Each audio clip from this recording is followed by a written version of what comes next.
Yo, man, what's up? What is up, dude? How you doing? Good. How's it going? Let me introduce you. I have Ryan Yeah. Beilman, Yep. the People's Car Podcast. We got to shout out That's right, Danny man. too. Yeah. I know Danny's not on this episode. We'll get to him, but I kind of like to, squeeze you guys one on one. I haven't done Okay, the cool. multiple yet. I'm a shy person. I'm shy. Yeah, I don't know, man. If we had enough room, Danny would kind of be like right here peeking his way in. We'll get to him, dude. I want to do a podcast with him for sure. But Nice. thank you so much for coming on and chat with me, dude. Thanks I for know I've having me. been kind of bugging with you. We've been going back and forth Yeah. DM. I'm like, talk to me, come on, and Yeah, man. finally made it happen. Yeah, So I recently went to a vacation with, my family, and Danny went on a vacation. That's why, if anyone's asking why we haven't been doing the podcast for a couple weeks, and you went somewhere too, correct? Yeah. So, I mean, sometimes you just got to get out, man. You got to do Yeah. your thing, and uh, it was awesome. We went to Dewey Beach. We were there for a little bit, chilling on the beach, just having a good time. Coincidentally, as I was walking the first day, we were walking down the beach. My wife actually spotted it before I did, but she just looked. It was like the last house right before the beach. They had this sick corner lot with a big deck on the top, and she goes, "Oh, look at that!" And I look over, and it's like this salmon colored. I forget what the color is, and white 23 window bus that's Ooh, just peeking out of a garage, and I'm like, oh Ooh. man, I mean, that's awesome. that's the life right there. Yeah, dude, you got to get out and do stuff. That's like same thing, man. I took kind of a hiatus from the podcasting Yeah. thing, and I don't know if it's the same kind of where you're at. You're on the East Coast, right? So Yes. summers are short, dude. You know, I'm in Super Central short. Oregon, and we only have like a month and a half, 2 months of some good weather. So it's like I got to take advantage of this. I don't even know what Central Oregon means. Oh, That's like, to me, I'm so bad with geography and everything else. I'm all East Coast. I've never really been to the West Coast. I mean, I went to Alaska once, and there was a couple stops in between. You know what I mean? But I've never spent any significant time out there. So same here, dude. yeah, I guess you guys have some serious winter months, or Yeah, so Central Oregon, we're in the center of the state, so it's like high desert. And Yeah. so, rapid season changes, high elevation. Sure. So we have gnarly winters, we have long falls, short spring, short summer. Gotcha. So yeah, when the sun's out, the guns are out, man. yeah, man, and you got to do what you can do. yeah, dude. But Yeah. talking about your podcast, dude, 50 episodes? Yeah, Dude, that's a lot. You putting in some work. yeah. I mean, we're trying. We're trying to get some. What I would like to do is, okay. So here's the thing. I talked to John from Volkswagen a lot, and I know he's been on your show. Johnny, dude, I love Johnny. Yeah. He's such a cool dude. So we talk and stuff, and he busts my balls. He's a ball buster, and he's going on about like, dude, when are you gonna put out a new podcast? When are you gonna put out a new podcast? The thing is, just like kind of what you're doing, you have to enjoy what you're doing. Yeah. You know what I mean? Yeah, for sure. And I don't want to turn it into a job. I don't want to turn it into something I'm like, oh my God, like, we have to get home. I can't do, A or B or C. I Yeah. got to get home to do the podcast, whatever. So being that me and Danny both have obviously a love for these cars and everything else, I mean, we are happy to do it. I don't think we're going to stop anytime soon. We'll be doing it for the next few years to come.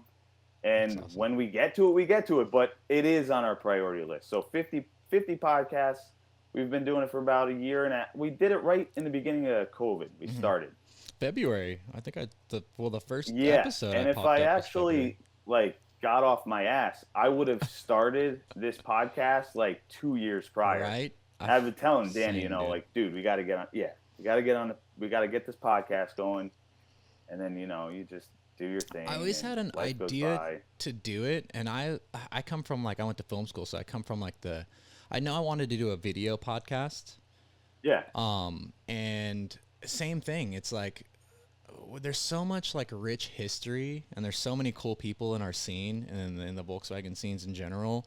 And it's so niched and nuanced, right? You have like Mark 1 guys, the Mark 2 guys, the Mark 3 guys, and everything's just, so niched like that, I was like, man, there's not really much going on in that space. You know what I Yeah. mean? Um, Yeah. Yo, just real quick. yep. Did I cut out? Because you cut out for me. Oh, did I? No, you didn't cut out. So, am I blurry for you or am I good? You're good. Okay. Yeah, I think All it's right. the host again. Like sometimes the It could be. video's like weird. I don't know. So, from what you were saying, where did you go to film school? I went to Brooks in Santa Barbara. It was Okay. actually photography, but I was doing a lot of film stuff. Nice. So Yeah. early days of like Final Cut. Dude, I think I was Nice. like editing on like the first version of Final Cut, dude, on like an old Yeah. G3 Mac. Yeah. Yeah. So Cool. I know I wanted to do a video podcast, and like same thing. I kind of like threw the idea between friends and stuff. Like, dude, I want to do a Yeah. podcast. I want to do a podcast. And then Yeah. finally, my buddy David was like, "Just do it already. You're like always talking about it. Just freaking do it." And I was like, "All right." And I think what a lot of people get stuck in, and it's kind of like, it keeps stopping them from doing it, is, well, I don't have the equipment yet to do this or this. You know what I yeah, mean? I want to get to a certain level to then I'll get going with it. And hmm I don't think you're ever really going to get there. You can always improve. Just start now. You know yeah. what I mean? That's just I was kind of caught up what on you got that. to do. I was kind of caught up on that too, because for me, like especially with the video podcast, like I wanted a specific space, and I wanted like Sure. that quality of product to be there. So I just didn't want to like jump into it. So I did do a Yep. lot of research on, like soundboards, microphones, like all the stuff. And then I literally converted a spare laundry room in my house into a podcasting space. Nice. So it's like Yeah. it took me a little while, but like I knew if I put in all the early work into all that prep work stuff, then the end Yeah. product would be a lot better than if I just kind of dove in. You know what I mean? Yeah. There you go. Absolutely. So I wanted to actually get like what made you get into podcasting? Like what decided, like when did you decide like, hey dude, I'm going to start a podcast? Like how did that come about? So, um, I have always been into, like, let's go back. So I've played in bands and stuff all my life. I Sick. play a ton of different instruments. I've been in anything from like extreme metal to Nice. playing with some chick. I'm playing piano and she's singing, and Dude, that's awesome. If you need a shitty I just do it all. if you need a shitty drummer, I'll volunteer. Nice, I man. can be the shitty Nice. drummer. So yeah, I mean that's kind of where it started for me, because music leads to recording, leads to getting a studio, leads to recording bands, recording yourself. hmm And then that's my first love, is music, by far. And then, actually, let me go back, my first love is my family. I'm absolutely a family man. Right under Yeah. that, you got music, and or the Volkswagen thing hmm has always been huge for me. Yeah. So I kind of like have this dichotomy where I go back and forth, where it's like, dude, am I spending enough time hmm doing music? Like, I haven't put something out in a long time. But right now, the way my life is, I'm kind of just focusing on cars. hmm Um, I don't know. I struggle with that. I go back and forth, but you only have so many hours in the day. Yeah, You dude. got to enjoy it somehow. For real. I'm the same way, dude. And I think that's like where we kind of like connected on taking a break from the podcasting thing, cuz Right. same with you, dude. I love music. So I've got, drums that I love to bang on. I've got a bunch of shitty Nice. guitars I like to play three chords on. Yeah. Yeah. Skateboarding, like there's only so much time in the day, and like I think like you nailed it, You just got to kind of like Yeah. what do I feel like doing? Just Yeah. Absolutely. do it. It's just one of those things. The creative side Mhm. is music for me, the and the passion side, but I also have a passion for the cars. Mhm. But creatively, you want to contribute, and you want to give a little bit back, and I think that's exactly what you are doing. It's what I'm doing. Mhm. It's what Johnny always talks about, as far as kind Mhm. of giving back to the community. Yep.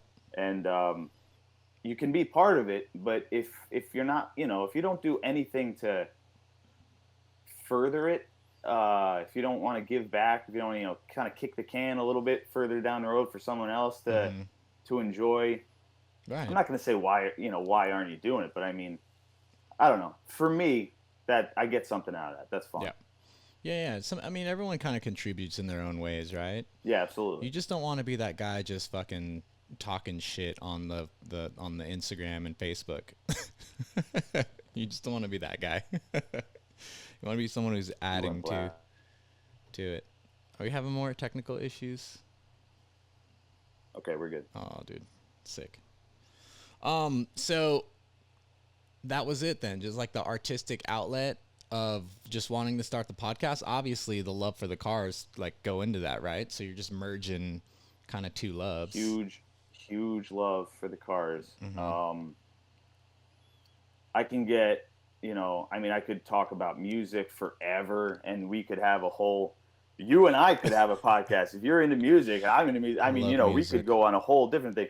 I was lucky enough to grow up with a bunch of friends that we were all like super, super into music, and we all even went to school for music and everything else. I mean, dude. That's awesome. We were into it. So every single day, I was lucky enough to have something where we would all go to somebody's house right after school. We were in somebody's basement. Nice. We're jamming, and we were all just pushing each other further and further and further as far as like musicianship, as far as like some dudes playing faster than you could possibly imagine. Now you got to get your chops up to their speed. You know what I mean? Like, sick. And that's how it was. So, yeah, dude, that's just so creatively. I do that, but like again, it's right now it's about the cars.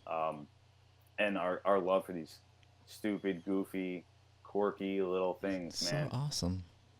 So into it. So let's go back on your Volkswagen history then, because that's something I like to chat with my guest on this podcast. I listened to a bunch of your podcasts. Actually, I think it was Nick Berry who turned me on to your podcasts. Yeah, and then he was like, dude. hey, man, you got to hit up Ryan and chat with him.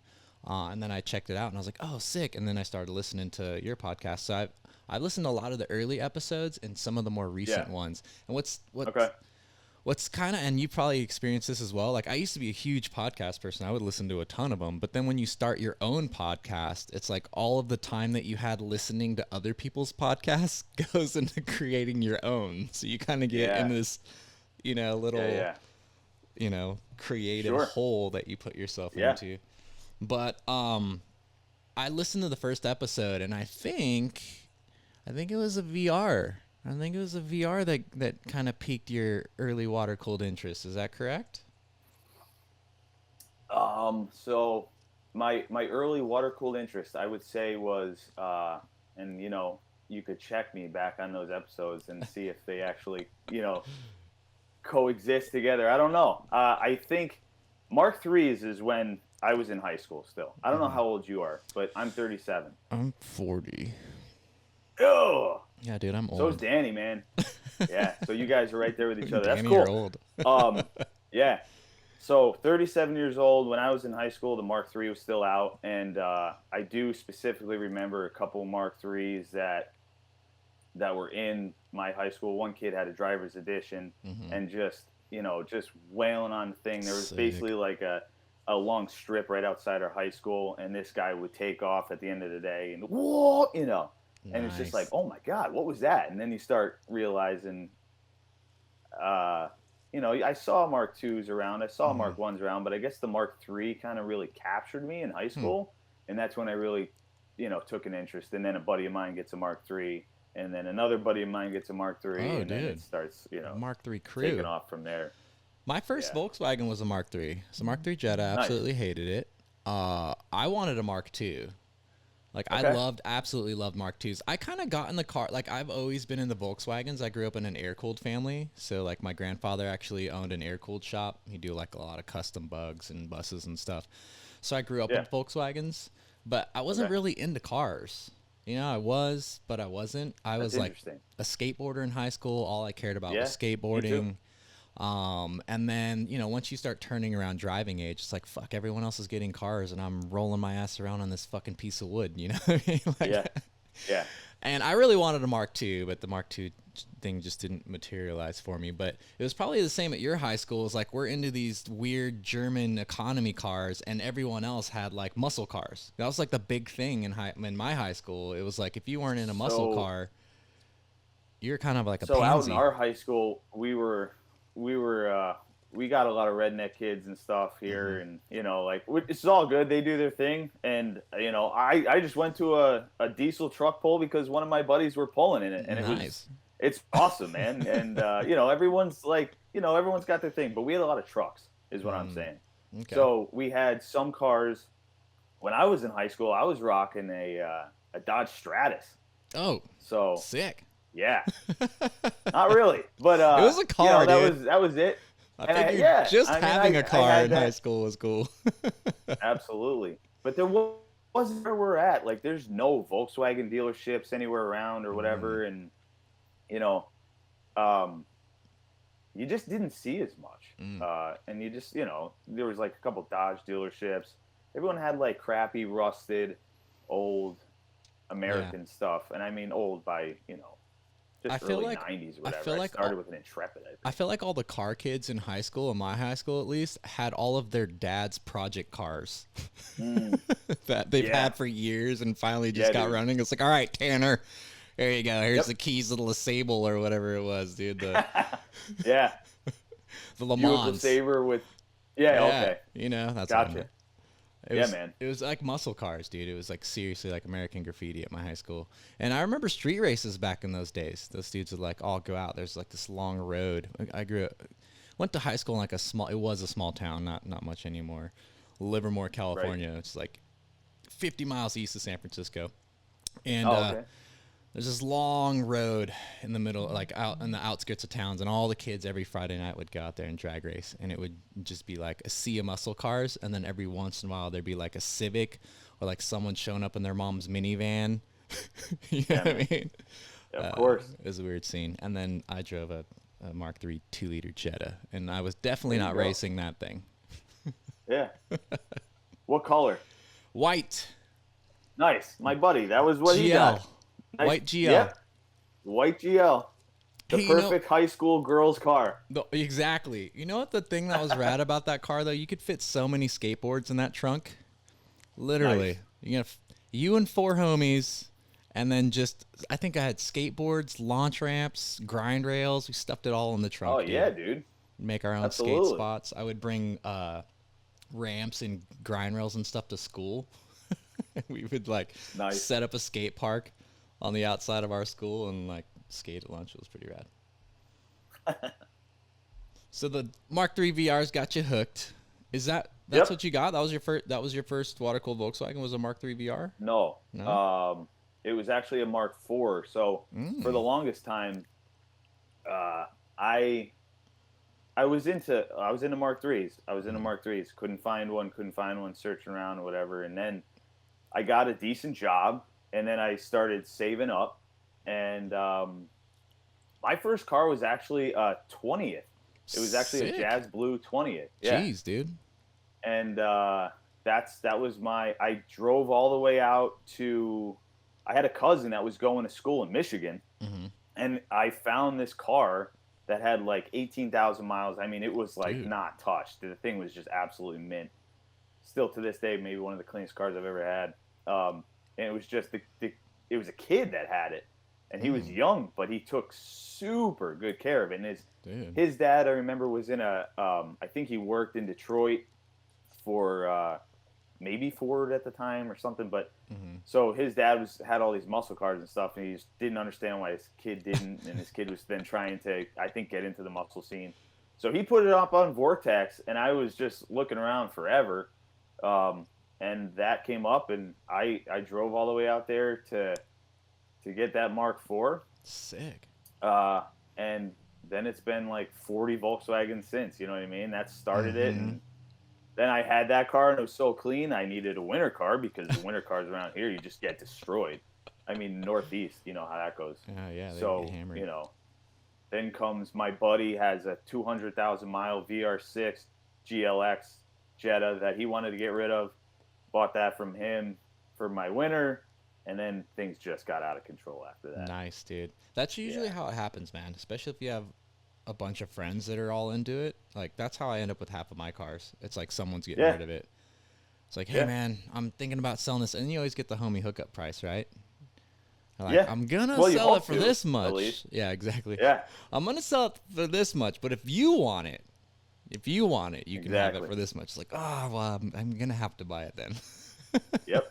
Yep, for sure. We all bring each other down in so many ways. Oh, jeez, dude. But yeah, man, that's awesome. That's sick, dude. 20th as your first water-cooled Volkswagen. That's pretty awesome. Yeah. You know, now I think about it. Coilovers on it right away. Got some. Was that like around 03, 04 then? That'd have been they. No, new, so right? it was. I want to say it was actually not until like 06 or 07. Okay. And so it's one of these things where it's called delayed satisfaction.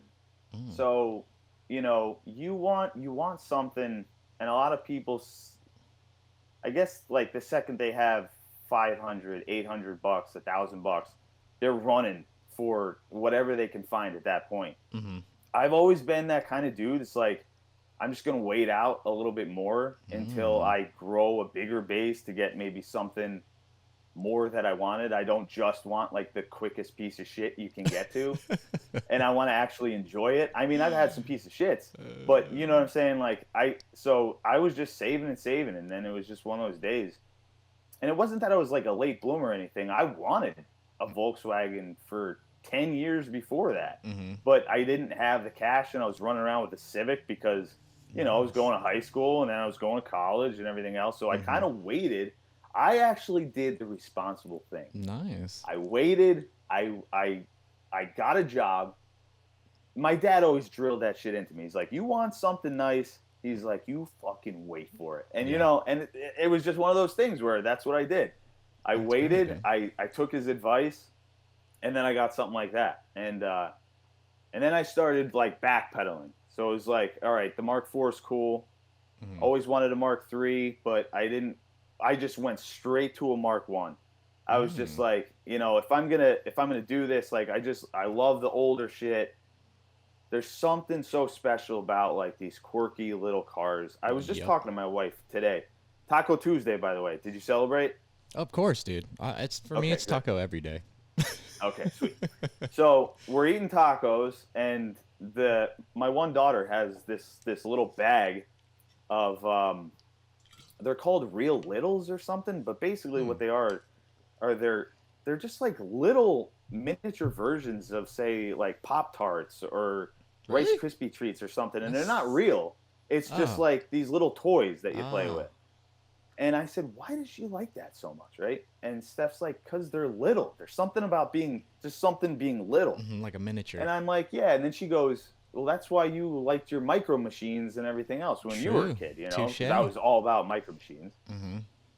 But, dude, I think that's why I like this goofy little, like, you know, there's something about a Mark I. There's something about the shape. There's something so special about these cars where I walk out and I see one in my driveway or my garage or whatever, and it just puts a smile on my face.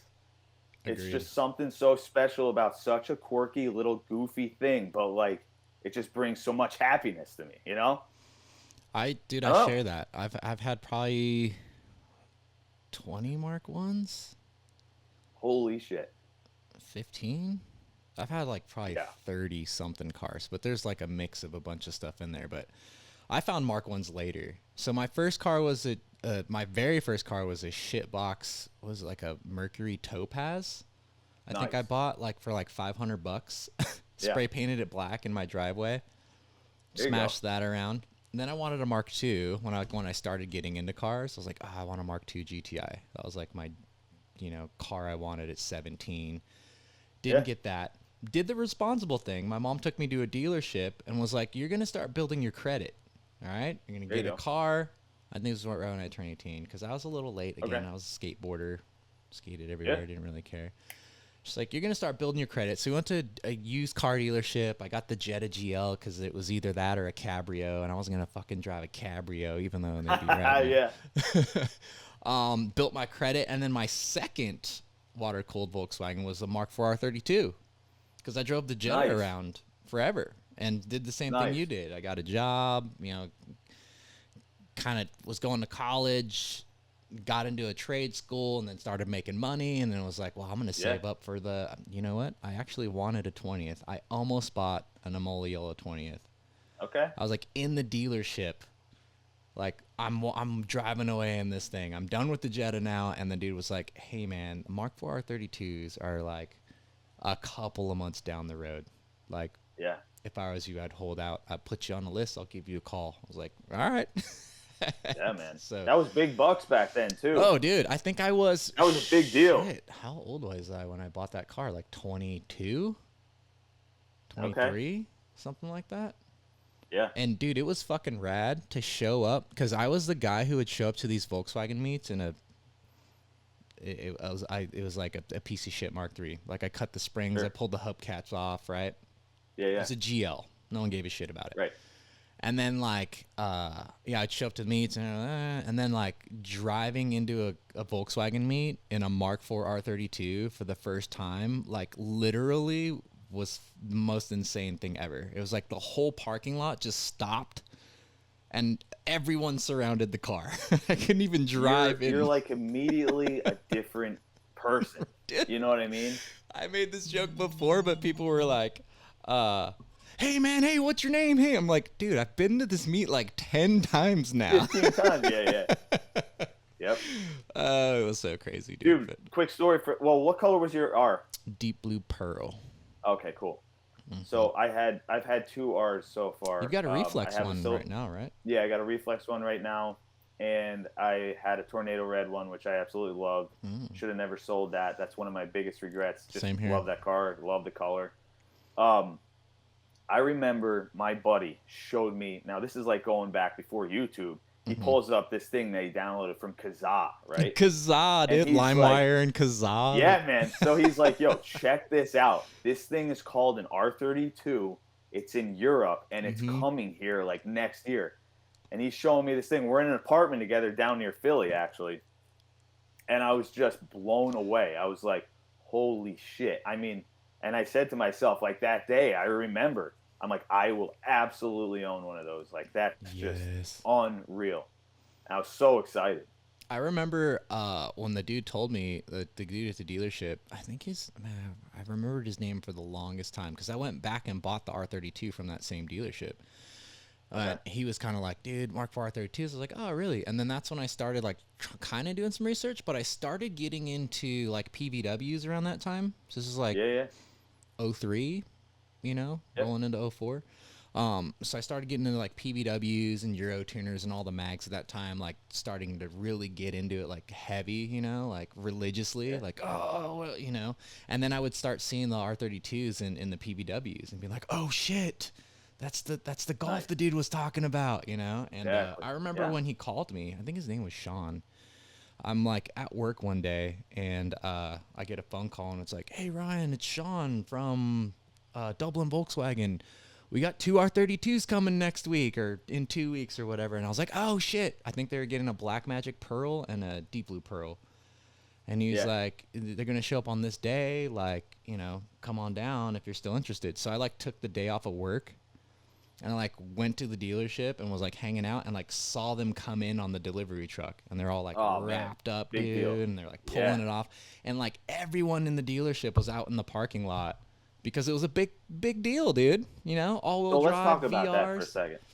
Absolutely. So you touched on a couple cool points, and I want to talk about that. There was something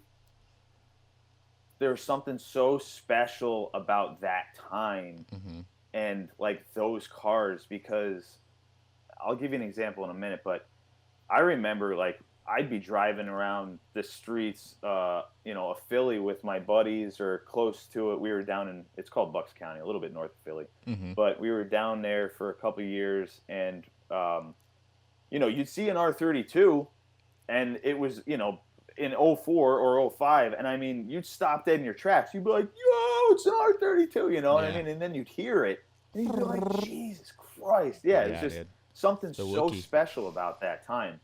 So going to a story now, my R32 is with my buddy, and he's just aligning it right now. He's got it at his shop, and he was going to do, a 4-wheel alignment. So I gave it to him, and he goes, yo, why don't you take my Golf R back to the house and we'll just do a swap. So that's what I did. And shout out to Bill. He's hooking me up right now. Bill Stagen, yeah, he's a good dude.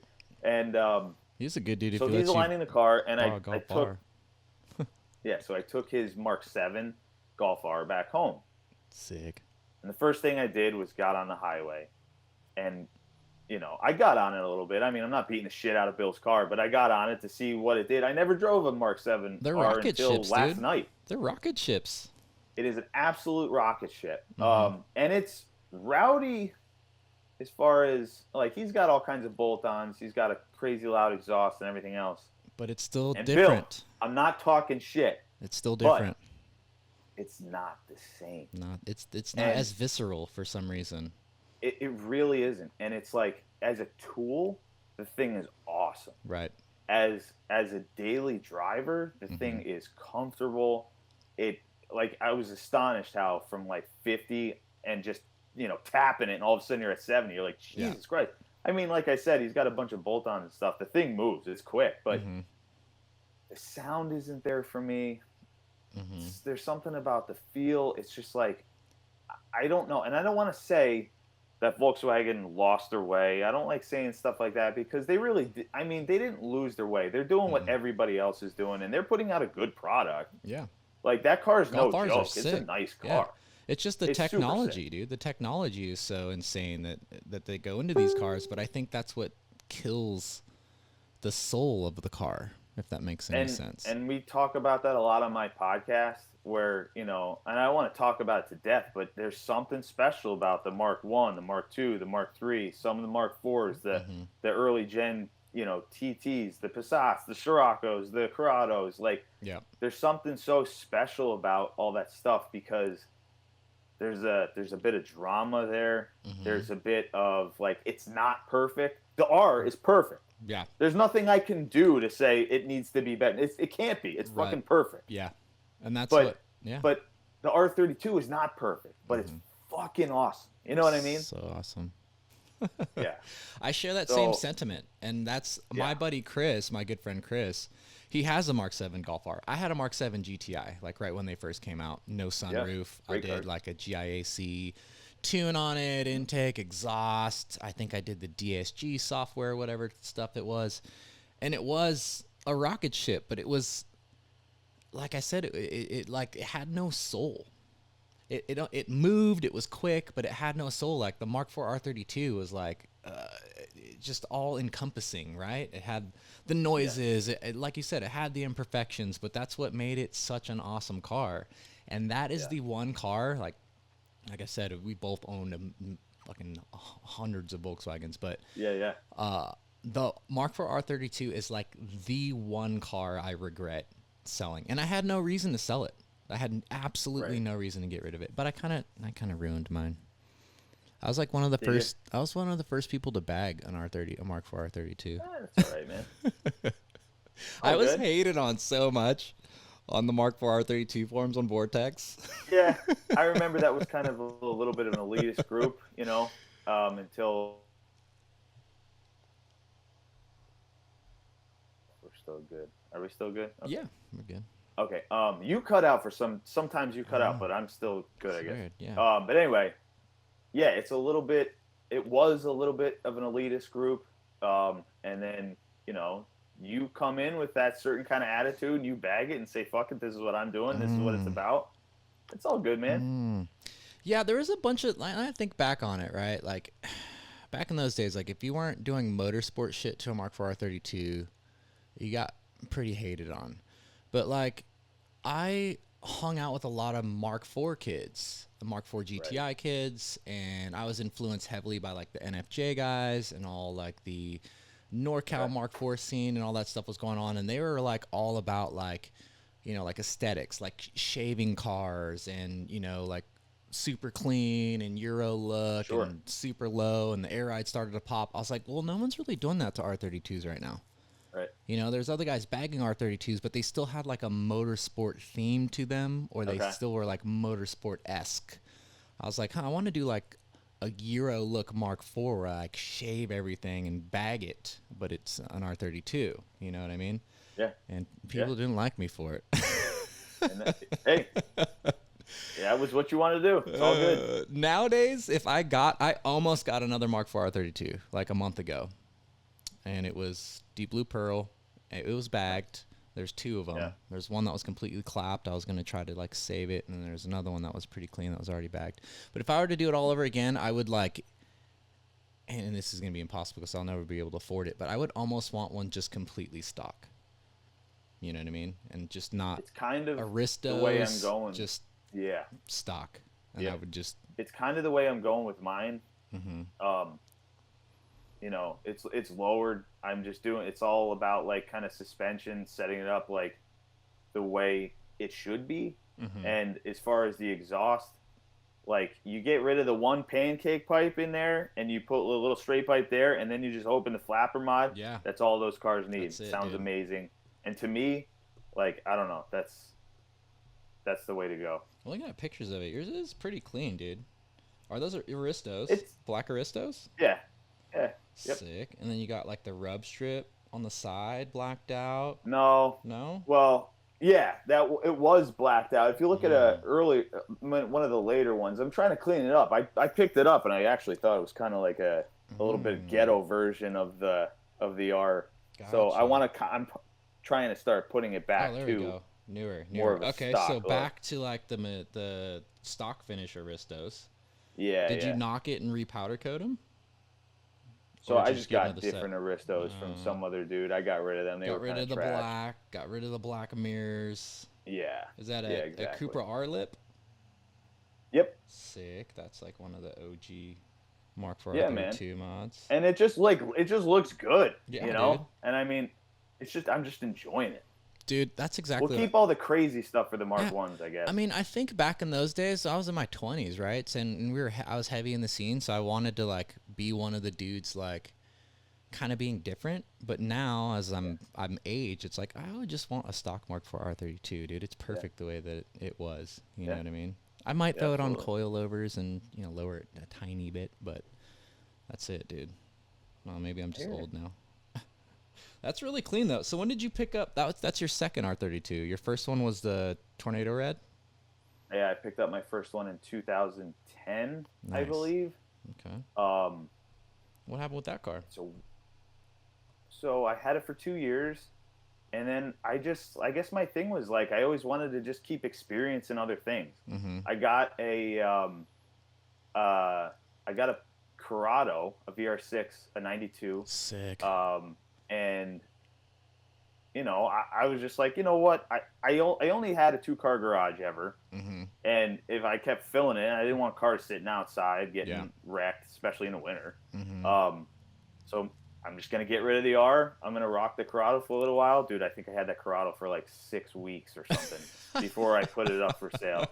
And then I was just like, what am I doing? I don't even know. I had a Mark I at the same time. I had an Audi Avant at the same time. Nice. You know how it goes. Oh, and yeah, it's dude. just like, we sound like the same person. For me, I just wanted to, exactly. I just wanted to experience different stuff. But I'm also super brand loyal, I guess. So it's just like, it's always going to be Volkswagen. Or Audi. But what else can I do now, I'm the same way. And then sometimes you find out what you regret doing. I had my Mark for R32 for 10 years, 8 years, somewhere around there. I had it for a long time, dude. And when I sold it, it only had like 74,000 miles on it. So it was still under, when the timing chains needed to be replaced. But that's crazy. I had that car for so long. I did so much to it, dude. I completely shaved the body, shaved the bumpers, shaved, like everything on that car, resprayed the roof black, air ride. I don't know how many different sets of wheels, but like I rocked that car for 8 years. And then after that, I had that epiphany moment. Like you're saying, it's like, dude, I've had this car for so fucking long. Like I missed out on all this other shit I could have been driving around. Right. Yeah. You know what I mean? Cause the amount of money I was spending on just wheels, every 6 months for that thing, I could have been buying Mark 1s and Mark 2s. Yeah. Yeah. But it was like I passed all that up just to like keep progressing on this Mark IV. And then when I sold it, I still regret it and had no reason to. I got like parent panic. My wife got pregnant and we're like, Okay. oh, we're having a kid, so now let's sell all our worldly possessions and buy a house. You know what I mean? So that's what we did. And I was like, man, I could have just still kept the Mark IV.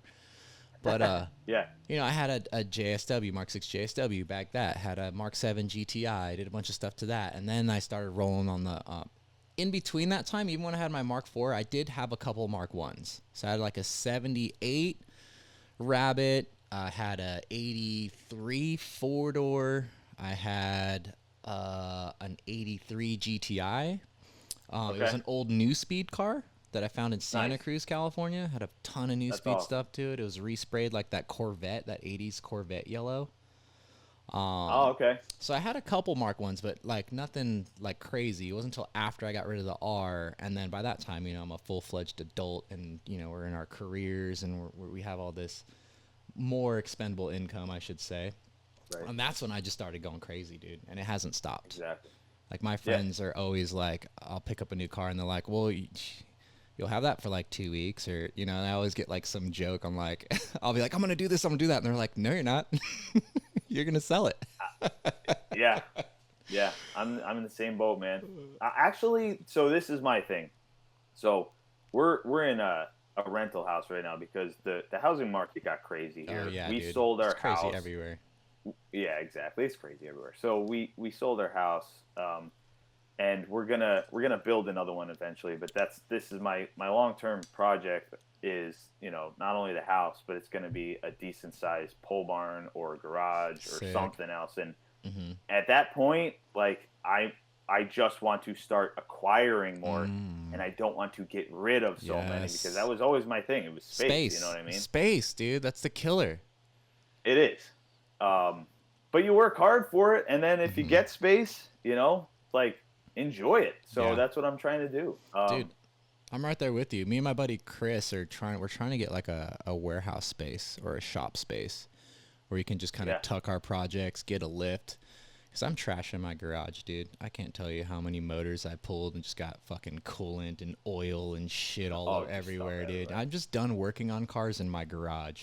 You know what I mean? Like, so we're looking at that, but dude, the shop space and all that stuff is just as expensive as you know, housing. Everything's like super expensive now. So I know. We're just waiting. But isn't that almost everyone's dream? Like, you and a couple buddies get some killer place that looks like maybe even like run down or something, but then you can like revitalize it and make it like your man cave / garage / shop / whatever. I want like a podcasting studio in the shop. You know what I mean? And have like cars and stuff in the background while I do podcasts. That'd be rad.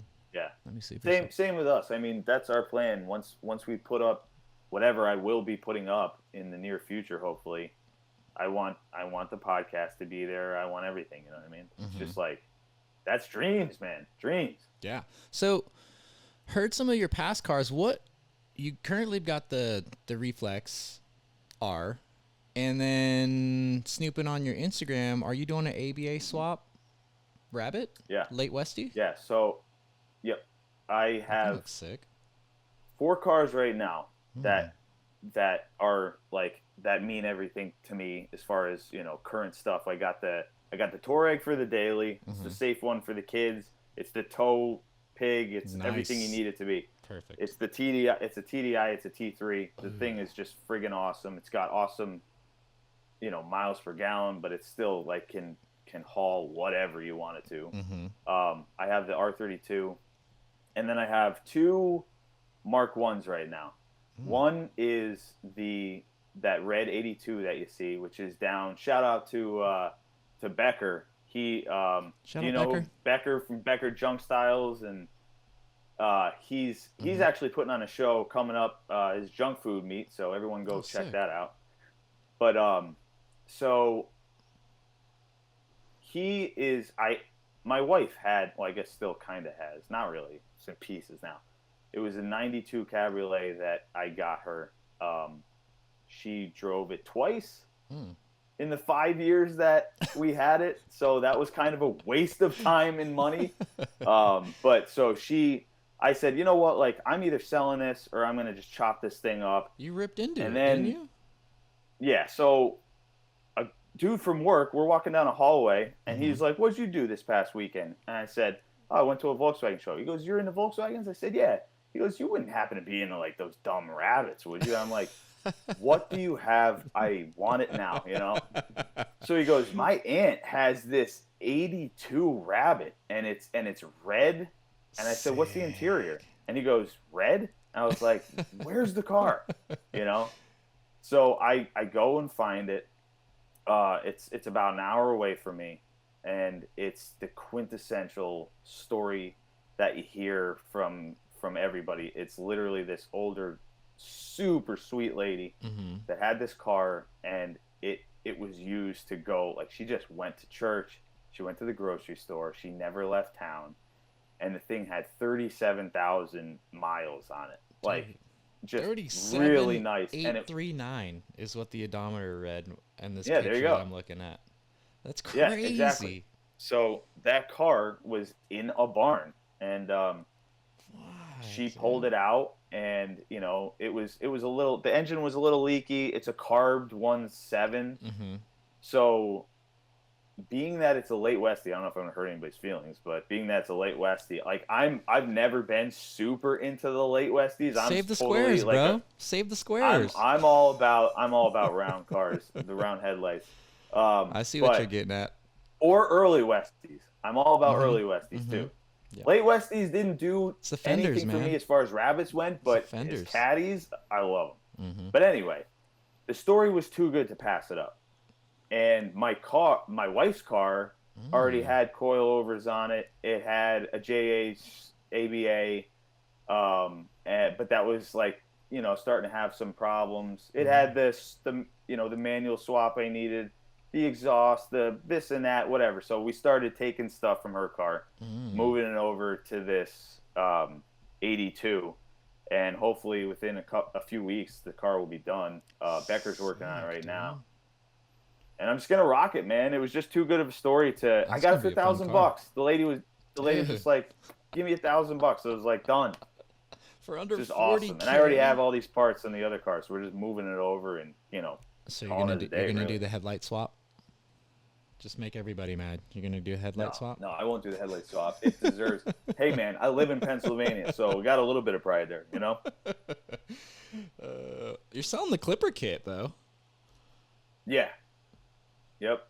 I kind of want that for my Mark 1. I was thinking if no one picks it up, maybe I'll slap it on that 82 at some point. That would be sick. Yeah, dude. That's a fun project, dude. I've started it's gonna be a cool little car. I've started 2 ABA projects that I never finished. I got the car to like 85% done in both occasions and ended up selling them before I actually got done. I always do that, dude. Or I'll do the opposite, man. It's like I'll finish something to sell it. You know what I mean? It's like I put all this work into it and all this stuff, and it's like, I did all that to sell it. I didn't get any more money for all that extra work. I don't know how I do that. But it's like when I sell things, I want them to be like in a specific way. I think it's a weird OCD. Like, I don't want anyone to get a car from me that's like, I'm like ultra haggard, or you know what I mean? Like, I don't know. Absolutely. It's kind of weird. That's why, like, whenever I sell a car, it's usually like about as top notch as you can. Like, I buy top notch cars just so I can sell them also at some point. Whenever I do sell them, like, I don't feel bad about anything. I don't think, like, you know, there's just something that's like totally, you know, I don't know. And Mark 1s and Mark 2s are finally catching fire. Even Mark 3s. Like, they're going for crazy money right now. Oh no. Did I lose you? Where were we before those technical difficulties? Yeah, we keep having a couple of these technical difficulties. You were saying something. I'll fix it all in the post. I'll fix it all in the post. Yeah, okay. It's all good. I don't know. Where were we? We were talking about your awesome Mark 1 project and how I sell cars before. Yeah, how we get cars to a certain point before we sell them. Oh, yeah. Yeah, Yeah, for I sure. think that's it. I had an Audi TT, an Aviator Gray 225, and that's another car that like I absolutely like when I was a kid. I remember I was like 18 or 20, and I saw some dude, some banker dude, roll up to a bank, and he gets out of this, and this is the first time I ever seen one in person. It was an Aviator Gray 225 Mark 1 Audi TT, and I was just like, what the fuck is this thing, Yeah, dude? yeah, So, yeah. They're so unique. oh They're man, so dude. weird. They Yeah, were dude. like kind of like a Beetle, but way more badass. Yeah, dude. They were so sick. And so, fast forward all these years, they're super cheap now, or at least they were when I bought them. So I had two. But I buy this Aviator Gray car, and it's like, it was a money pit, dude. It was a 180. It Mm, wasn't taken care of. It's probably, yeah, had like 25 different owners before I got it. And yeah, it was just an absolute money pit. But I did all this work to it and then sold it for essentially what I bought it for. yeah. Yep. But I Why mean, do we do the things we do? a lot of it too, though, is like having a project, though, right? Like keeping yourself busy. Like I had never had an actual 1.8T car up until that point. My wife had a Mark IV GLI, but it was like under warranty the whole time. We put like an intake Ah, on it and a blow off valve. We didn't yeah, do anything crazy to it, and oil changes at the dealer, or, sure. warranty work at the dealer or whatever. I never like dug in and did anything. So this is like the first 1.8T project I have. So to get in there and like mess around with that was kind of fun. So I think that's kind Yeah, of worth something. yeah, absolutely. That's cool. So your wife's into them too? Yeah, dude. We had always been so like when I had my Mark III Jetta, she had a Mark III Cabrio. When I had my Mark IV R32, she had a Mark IV GLI. Okay. Um, we just kind of keep going back and forth. She's had Trigs. She's got a Tiguan now, a 2019 Tiguan. Nice. And then I recently just bought her a Mark One Jetta Coupe. Nice. So she's riding that now. She absolutely loves it. She dailies that. Sweet. I'm so scared because like it's so clean, and then I have these like BBS RTs, these 16-inch BBS RTs that I slapped on it, and I'm like, please do not curb these wheels, whatever you do. Yeah. Yeah. So S- what's the car market like out there? Like, can you guys still find stuff that's just not oh, rotted dude, away? that's what I was talking about. That's what I was saying when we got cut out. Like Mark Ones, Mark Twos, and Mark Threes are catching fire. They're like Oh worth yeah, you were saying that. so Yep. much money now. It's I like know. I was talking about this a couple years ago, and I was like, man, I wonder, like the E30s are taking off, like just all these like retro awesome cars from our eras are like going for crazy money, and I'm like, well, the Mark Ones and the Mark Twos and the Mark Threes still weren't really like catching fire, so to speak. Yeah. But nowadays, dude, it's not uncommon to see like an $8,000, $10,000, $12,000 Mark One, Mark Two, like up on Marketplace or No. whatever. You know. Yeah. Yeah. I would say the cars that I experience here on the West Coast are still pretty awesome, dude. Okay. We don't. There's not like salted roads. Our weather's not as crazy, so the cars out here don't really get that haggard. And Yeah. Oregon, the state of Oregon's just this weird car market, dude. Like we get like all kinds of crazy awesome stuff here, and there's all kinds of these like crazy eclectic people who like collect all these things, and you'll just see like caddies, like Mark One rabbits, like just everything pop up all the time. So it's Wow. yeah. I was making a joke to my buddy. I was like, dude, I just need to start a business where I just start buying every Mark One, Mark Two, and Mark Three that I see, sticking it in a warehouse, and then just Yeah. sitting on it, Yeah. cleaning Dude, them it is up, and then not. shipping them to the It East is not gonna. Coast. Yeah, man. It's not gonna. You could. You certainly could. It is hard to find stuff like that around here. It has really gotten tough. Mm, Like if and you're looking and you were traveling. I mean, it's so funny when some people say, but you see that a lot. Like, oh man, if you were only closer, yeah. and they're like, if you actually look at the distance, they're like 5 hours away. Oh, dude, I'm I'll like, you drive fucking that. crazy? I've Like, done that. dude, I just drove we'll basically to travel like six yeah. states to get a clean car. You I know what I mean? basically drove to Utah to bring back a Mark II VR. Exactly. I was like, boom. I picked up. This is kind of weird. Like 3 years ago, I picked up a swallowtail in Washington for $3,000. Okay. No rust issues. The guy repainted the car, dude. He painted over Mars red with black. I was Okay. like, dude, what are you doing? But Yeah. $3,000, you know what I mean? Like people are Awesome. catching on to it now, though. This is like 3-4 Yes. years ago. Like nowadays, I Yeah. think people know what they have, and so you're You definitely know what seeing the else is prices for crazy? these things. The older people, like it's almost even getting hard to, like, how I got that 82 from that Mm-hmm. older lady. Like, she's still somehow not connected with all the new technology and stuff, and Yeah. she doesn't use Marketplace, she doesn't use Craigslist, she doesn't use all this stuff. It's harder and harder now. I mean, it sounds goofy to say, but somebody that is 70 years old 20 years ago was only 50. You know what I Yeah. mean? Like, Yeah. they're not, like, they haven't been old forever. They Yeah. have moved with this technology too, Mm-hmm. which is making it harder and harder for all of us to find whatever, because they know what their shit's worth, Yeah. which is a huge pain in the I ass. know what I got, And bro. yeah, That's and funny. I mean, even there's Do you like 80 think? year old ladies that are saying that shit now. I think there's still like a lot of bullshit in there though, because like you have like bring a trailer, right? And Mm-hmm. everyone who has, let's just throw a random car out, the Mark IV R32. Everyone who Okay. has a Mark IV R32, regardless of condition, thinks it's worth 40 grand because Correct. of things like bring a trailer or certain auction sites. When it's like, Yeah. that's not the case. So I think there's this like, I've seen a lot of cars, even Mark 1s, Mark 2s, and Mark 3s that aren't worth what people are asking for them, but they have Yeah. this like weird, well, this one sold for this much, and it's, or this guy's asking this much, and it's like, dude, this guy's got like 30 grand into this Mark III that he's asking 15 grand for. Yours is a beat fucking Right. daily. Right. You know what I mean? So Yeah. there's still Yeah. all this like weird stuff going on with how people are valuing these cars. It is. It's a weird time. I always find it funny that when people get, like, angry that a certain car were to go for, say like a Mark IV R32 or something, and then they see Mm-hmm. something go for $62,000 or something. Yeah. I think I remember one that went for 60 some. That was silver, like maybe a year ago or something like that. Dude, that's But crazy. and people lose their mind, Mm-hmm. and people say, "How could that dude pay for it?" Well, it's like, well, there's a couple reasons why. And I'm not saying it's right, wrong, or indifferent, but Right. it wasn't one guy that paid it. It was two guys going at it, willing to pay just that much, and he was just the last bid. You know what I mean? Yeah. Sometimes it's three or four guys, and Mm-hmm. it's the fact that it doesn't matter.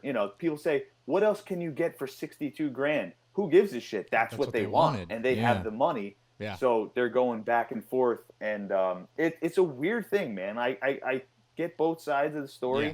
It's aggravating sometimes, but it's also like, hey, I mean, they're at that point in their life where they really want something like that. It makes sense, maybe, Yeah.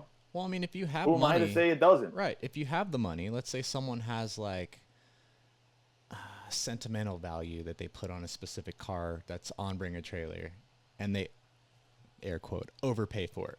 Well, if that's what they Yeah. want, then the money's not really, you know what I mean, not the issue. It's like, no, Right. this is the object that I want. I don't care how much I'm going to pay for it. But that doesn't really Exactly. set the market for that car.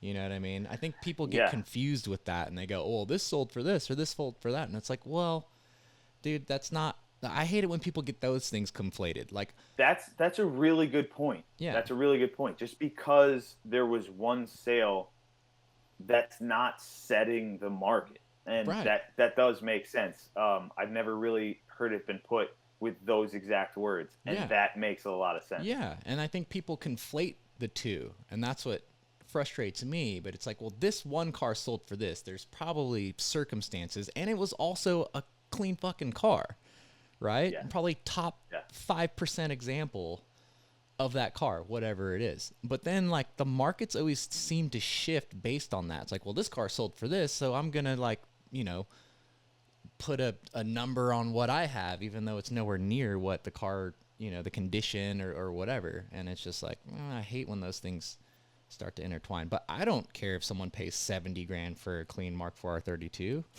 Dude, Right. you know what I mean? Like, I'm Yeah, sure yeah. 10 years down the line, that's not going to be out of the question. Yeah. I mean, they're getting close already, and I still think I've heard of. There's a couple that are around. I think there's a Tornado Red one. So I forget one of these shops. Somebody owns it. It's got like 8,000 miles, or Damn. it was, or 800. It was something crazy. There's some, Dude. and they're still out there. There's still super low mile cars that it's just like, what? Those aren't going to get How? any cheaper. Those aren't going to get any No, cheaper. no, they certainly aren't. I remember when I sold my Mark IV R32, I think I sold mine for like 14 grand. Like 14 or 16 in 2000. Yeah, and like you said, you had 70-some thousand miles on it. It's It was in 2012, 2010 or 12, around there. But the market actually kind of came down from them. Remember, like everyone thought they were going to be worth like all kinds of money, and then it kind of like the market for the Mark IV R32s kind of trended down, and now it's just shooting back up. Everything's shooting back up, dude. Like it's just a crazy time to be involved in anything right now. Everything's like a premium, dude. Everything, not just cars. It's we're living in a wild time right now. It's so nuts, dude. What about like what's up with that Miami blue caddy that you had?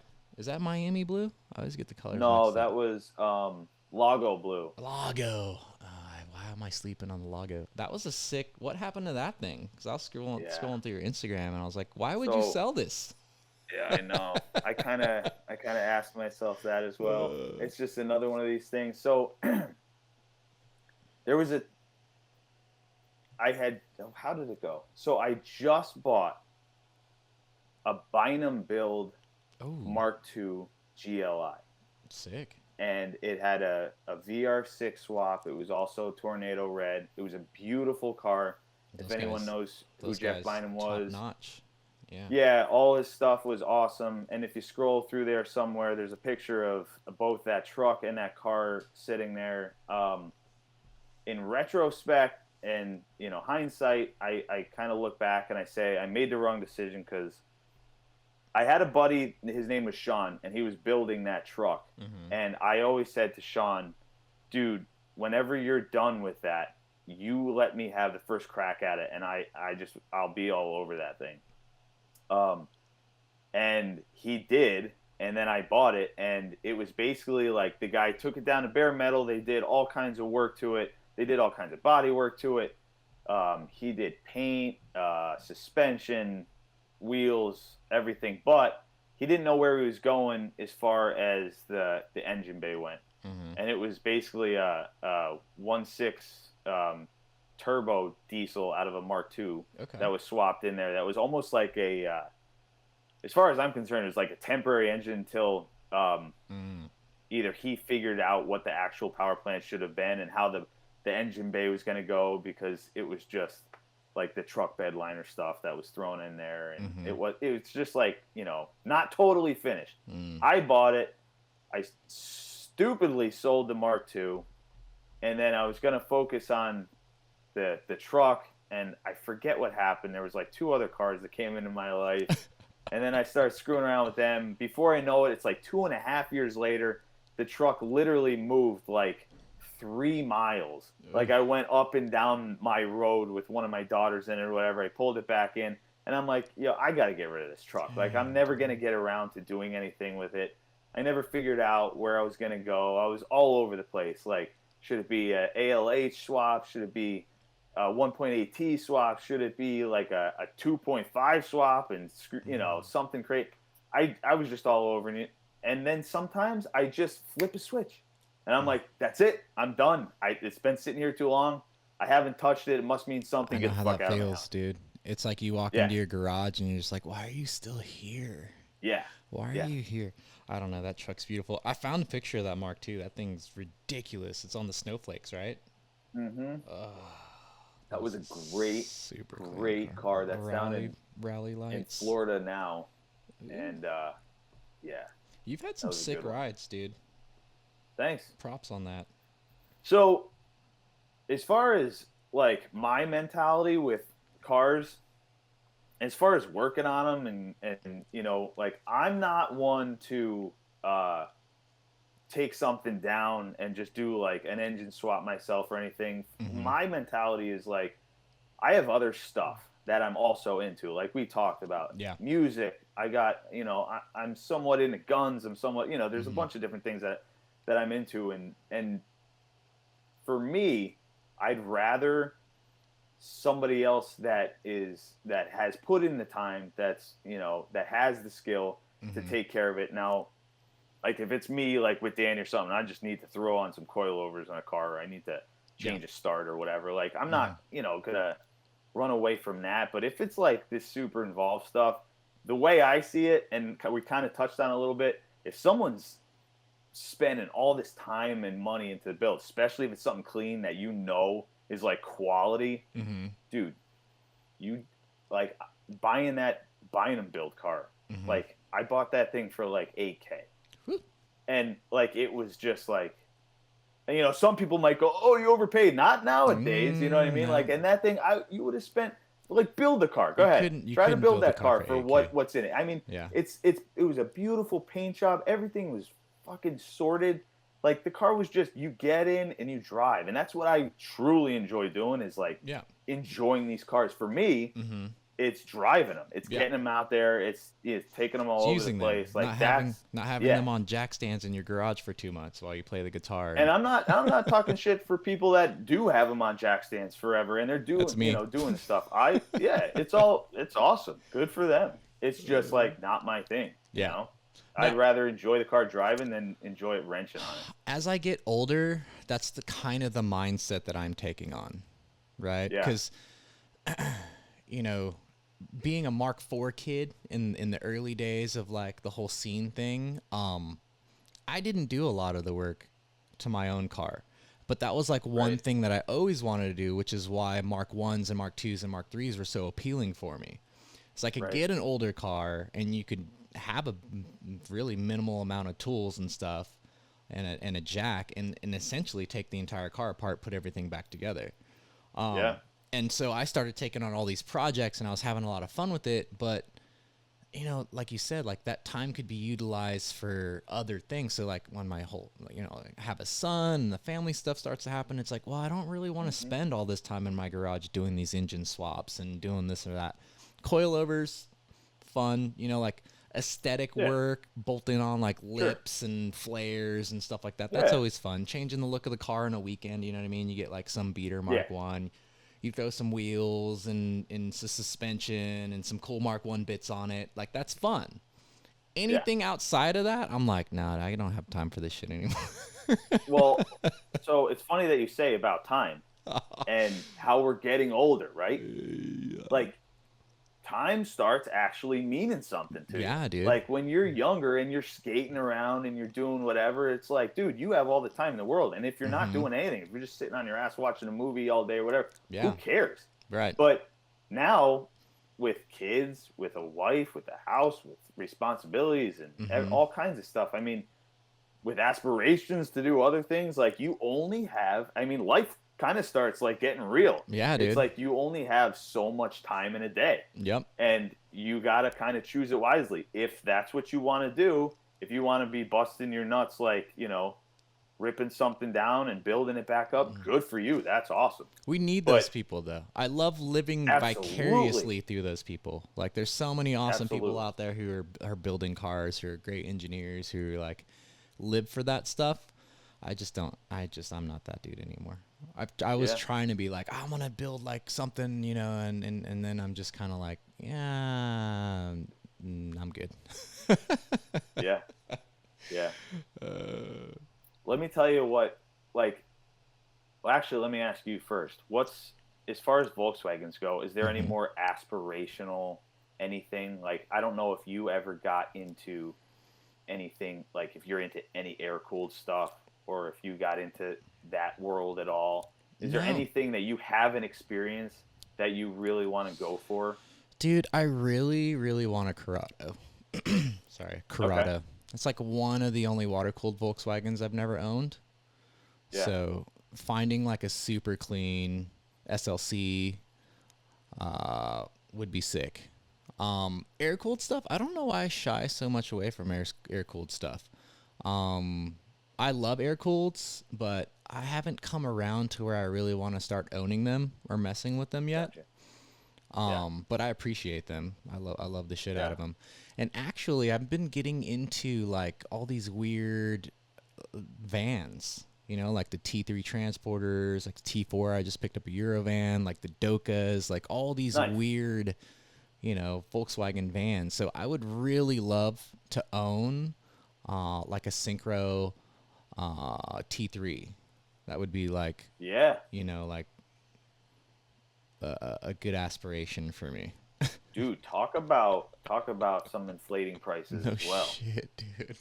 It's like, what the hell? It's like the Yeah. weird, the ugly, everything, man. It's just going up. And I love that shit too. I Mm-hmm. love that stuff. Yeah. Dude, the anything with the word synchro on it is Mm-hmm. just getting out of control. I Yeah. mean, out of control. Absolutely. A Mark II Golf Rally. That's like a dream car of mine. I would probably, Yeah. if something happened and, like I just came across a bunch of money, I would be that dude on Bring a Trailer spending 100 grand on a Mark II Golf Rally if it came down to it. You know what I mean? There's Like, nothing wrong with that, man. That's what you want. That's what you want. Yeah, but exactly. I hear you. Uh, For me, I've always like I had two Beetles. I had mhm. a '67 and I had a '66. Sick. And the '66 I spent quite a bit of time with. I had for like 6.5 years, which is I think still to this day like the longest Man, car I ever owned. that's the white one, right? And what's that? That's the white one, right? Yeah, yeah. Sick. So I had a lot of fun with that thing, but dude, I want a split window bus in the worst way, Mm, and talk about prices. It's yeah, just like dude. so crazy. I still think there's, I still think there are, if you're really searching, possibly a deal or two to be had Mm-hmm. somewhere. I saw this at a show 2 years ago. I saw this beautiful. It was a '67 camper, Mm-hmm. and that's the last year of the split window bus. And this dude's like, "Where'd you get?" Or I said to him, "Where'd you get that thing?" And I mean, it was clean. And Mm-hmm. he goes, I think we were down in Maryland or something. He goes, "Oh, from some lady up in Pennsylvania, some older lady, and I got a killer deal on it." And I'm looking at him, "You motherfucker!" And he told me where it was. It was like 45 minutes, south of me. Oh, And dude. it's just stuff like that. I mean, they're still out there. They are getting harder and harder to find, but dude, that is like, to me, that is the pinnacle. Pinnacle. I Mm, Yeah, that's just, it doesn't get better than that. Cruising with those safari windows I just could see that, open, dude. just, Hell yeah. oh my I god. think I just priced myself out of them. Like, by the time I would get into them, I mean, air Yeah, cooleds have been worth money for a long time now, depending on what you're yeah, looking at. So, yeah, knowing that, I think I just kind of mentally priced myself and checked out of air cooleds, like sure. a couple decades ago. So, I just kind of always thought about it that way. But I don't know. Maybe I'll come around. Maybe 50-year-old Yeah. me will want to get into air cooleds, but still, dude, I think my pinnacle's a Mark II Golf Rally. That's Okay. where I'm gonna. That's where I'm That's gonna awesome. lay my hat. I'm gonna blow my wad on one. That's gonna be a bucket list purchase. Now, what's your pinnacle as far as um, a drivetrain for that? What would you like, just keeping it stock? Would you just kind of like I, upgrade a little? Or you dude, like throwing a 3.2 in there or something like? dude, I Where think are if you I, at with that? yeah, I think if I went that Because route, G60 dudes are super weird. yeah, I know. But if I went that route, I would want it to be as stock as possible. Yeah, You know what I mean? Like I'd want it like for yeah, some reason with that car, I'd want like the purest version of the Mark II Golf Rally. Even though like look at Aaron Staley's like the 2 liter swap, like FSI TFT SI, yeah. It's one of crazy. those. That thing is Yeah, sick. I've seen 3.2s in them. I've seen all kinds of crazy stuff, but like I don't know. There's like a certain heritage that come with that car that I think it it absolutely. I get it. it keeps. You know what I mean? If it's as stock as possible. Now, that's not to say if things align and I come across like a 3.2 swapped Golf Rally and I have a chance to buy it, that I'm gonna turn it down, Yeah, right? yeah, But yeah, if I think perfect case scenario, like as unmolested as possible. And then it would just sit in my garage and I would just stare at it every day. I wouldn't even drive it. yeah, man. We were just at Vag Fair, and that just happened, Hmm. 2 days ago. Yeah. Um, and shout out to Corey that puts that show on. Corey. And it was a great show. It was actually the first time I've ever been there. Oh, It's really? a PA show, and somehow there was always something that's happening that day every single year. That thing's been It's going like crazy. It was the first time I was 14 ever there. years strong, right? Dude, Like 14 or I know. 15 years strong. It's wild. That looked like a And six. That looked like a six setup. You guys were in the Volkscrack booth doing a yeah, podcast, right? I was going to ask yeah, you about yeah. that, like on your road podcasting. But go ahead. Yeah, so we'll get there in a sec. But there was a rally that showed up, and you just like actually I think there were two or three, but one had in particular I didn't see. He never popped the hood. Mm-hmm. But it was definitely a VR6 in there, and I don't know. To me, like it was lowered on LMs, and Oh, it just like, perfect. dude, it looks so good. It was white with gold LMs, and you heard a VR, and like the Mm. sounds there, the looks there. I mean, it's like, what a special car, man. Yeah, dude. It's awesome. I absolutely love them. I was big into rally, and so maybe that kind of tugs on my heartstrings a bit when I see Yeah. them. But I actually hadn't seen a Mark II Golf Rally in person until like 3 or 4 years ago. Oh, okay. Yeah. So everything I've in PBWs and magazines and the internet and stuff, they're just like a legendary car for me. But I actually didn't see one in person until like 3 or 4 years ago. So maybe that's why they're kind of like a unicorn to me. You know what I mean? Yeah. Maybe We're that. starting to get a lot on the East Coast. Well, Like we're they hitting keep the filtering in. well, we're hitting the golden age of all the import cutoffs, right? So like Yeah. 25 years, we're smack dab into like some great Mark II and Mark III special edition stuff that's Yeah, exactly. primed to come over. So I think a lot of that's happening, which is Yeah, and shout exciting. out to Open Air Nick. Nick and Open Air Imports, and Mhm. Nick's a good dude, and check out his stuff. They got a ton of stuff always coming in, but it's a special time. There are like once you start peaking now late 90s, early 2000s, Mhm. dude, there are some cars that aren't only cool, but now they actually have like power. You know what I mean? And like there's Yeah. stuff that you could start getting like there's a ton of stuff out there that now I'm now starting to look. It's like what's over across the pond that Mhm. might might be worth keeping your eyes out Dude, for. be really into like a TDI Synchro Mark III Estate. That would be sick. Yeah, Something like that. Mm. yeah. Some So, Audis. There's a lot of cool Audi oh stuff yeah, going on. But go dude. ahead. I was gonna ask you about. I'm gonna go back to podcasting. So like, I followed. I pretty much follow you guys on social media, and so you guys do a Mhm. ton of. You've been doing a ton of shows this show circuit anyway. Like, Yeah, Euro Summit. You guys are at Madness. Vag Fair was this last weekend, and it looks like you yeah, bring the podcast on the road and yeah. do a lot of the podcasts. So how does that work out for you? You just load up the equipment, get a spot at the show, and just do live So podcasting? first of all, first and foremost, I gotta thank both Danny and I. Thank you, John. Um, he he has helped us out in an immense way, I think, Mm-hmm. and just being a good dude. So John from Volkswagen, last year we were going to Euro Summit Invitational, and that's up in Tannersville, New York. Mm-hmm. And it's an awesome show. If anyone's on the East Coast, they should definitely check it out. Um, and it was a shitty year last year, obviously COVID, all that crap. Yep. So John called. I think he called me or texted me or something. He goes, "Dude, I'm gonna have a booth set up." He's like, "We have some room for you guys. You guys should come in. It will bring some people to me, and I'll bring some people to you."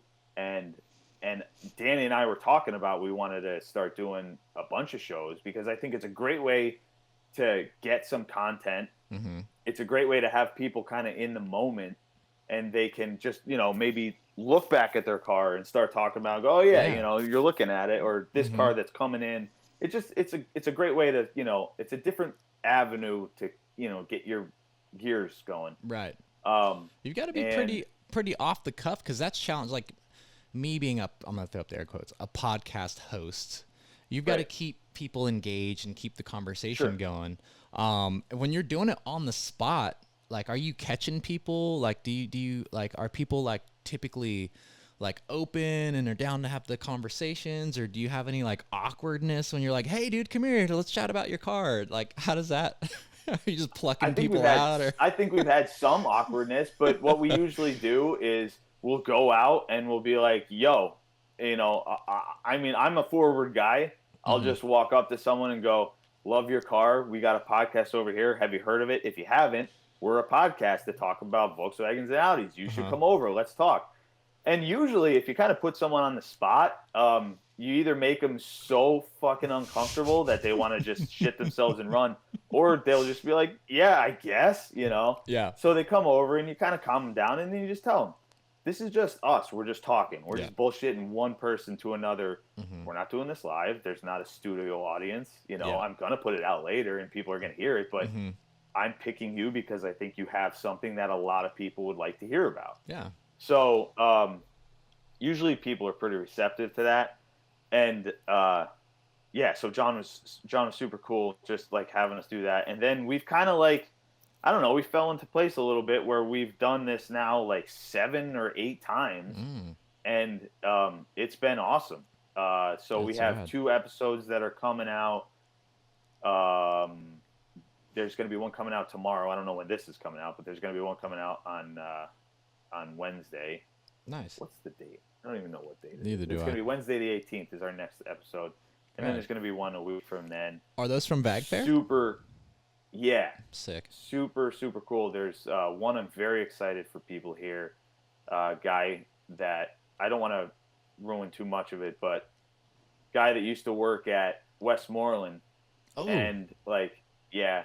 Pretty big name. He's got a really cool car. I think a lot of people might know who I'm talking about, but it was just super interesting talking to this dude. Is he an OG Vortex guy? Mark 1 guy by any chance? I don't think he's an OG anything internet guy. Oh shit. Yeah. So check it out. That's something that, you know, and we're gonna keep doing that. I think we're gonna go back and forth. I think some people like hearing, you know, even the sounds and stuff in the background when you hear a car like roll by and you hear people talking. Shit, was and then some people I think like, that's funny. Yeah, exactly. But then some people like just hearing our banter back and forth like in my studio. You know what I mean? So we'll keep it going. Like whatever. What does your studio setup look like when you're doing your audio podcast when you're not out on the road? Do you have like a specific space that you had set up for it? Like how did you set that all up? I did in my house until I sold it. Now like I'm just kind of stuffed into this little room. But basically, I like Focusrite stuff. I record into, you know, an 8-track basically, 8-input rack mount thing, and I do Pro Tools. I've always been a Pro Tools guy. Nice. Well, you're a music guy, so that makes sense. Yeah. So that's basically it for that. Rad. That's awesome. And then like, how do you approach guests to be on your podcast outside of, you know, being on the road? Like that's something that I am still trying to find my way with. I think this is like the 16th episode that I've done as far as like podcasts. And I'm not that much of a forward guy. I'm actually kind of like a shy dude. And like introvert a little bit? Yeah, a little introverted. And so for me, like, I don't know. It's like a weird thing for me to like ask people to do the podcast. You know what I mean? Like, I don't know why, but I'm finding myself go more out on a limb now.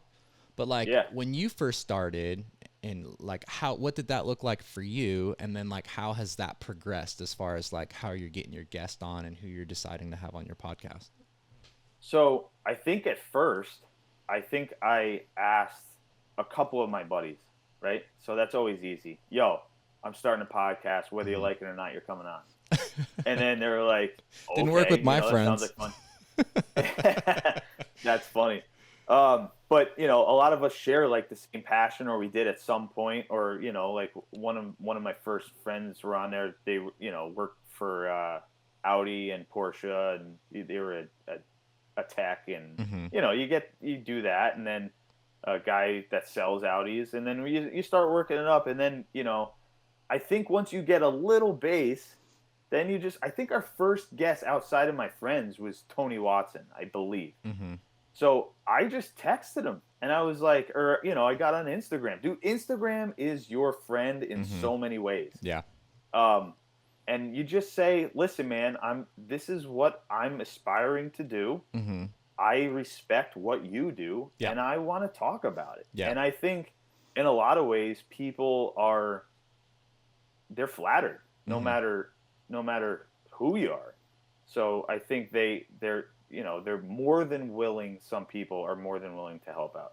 Yeah. And then at that point, once you start, you know, kind of accruing a list of people that you've talked to, I think it gets easier and easier to get I don't want to say bigger names because Mm-hmm. it's all about everybody. Yeah. I like to get someone that no one's ever heard about, Mm-hmm.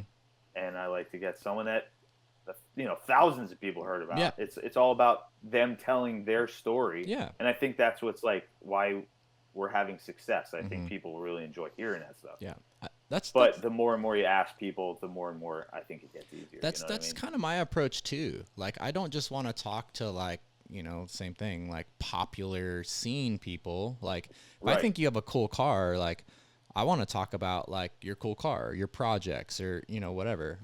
It's been really fascinating for me because being a West Coast guy and having spent all of my time in the scene on the West Coast and going to the West Coast shows and knowing everyone on the West Coast, it's been fascinating to be able to branch out with the podcast to talk to more people on the East Coast and get their stories and get their history and get, kind of the feedback from what, those big East Coast shows were like. So that's like super fascinating for me. And I think it's hard. It's been hard for me, and I think like the video aspect might have something to do with that, because I've approached people before and be like, oh, I'm on a podcast, and then like they'll find out it's like a video podcast, and they'll be like, oh, I don't want to do it anymore. Yeah. So it's like, damn. Yeah. Yeah, I don't know how to go about that. Some people really don't like them seeing themselves. Yeah. They really don't want to be on camera. I mean, I guess I don't blame, I don't know. I don't know what to do there, because what I want to do with our podcast eventually is also videotapes. I guess some stuff, videotape, not videotape, but record in that aspect On that some format. stuff. Yeah, I don't know. So I guess you're just gonna.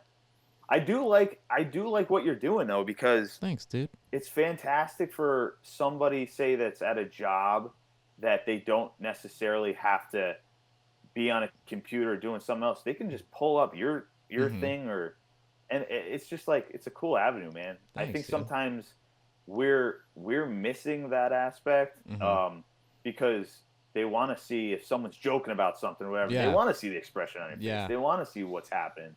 Sometimes people are talking about shit and they move their hands all around, and it's just it's a different way of looking at things. Yeah. No, but for me, I think I wanted to. I'm still like progressing this podcast too, and for me, it's like, well, cars are so visual. I wanted to have that visual aspect. I want to eventually go to like an audio format, like you guys are doing.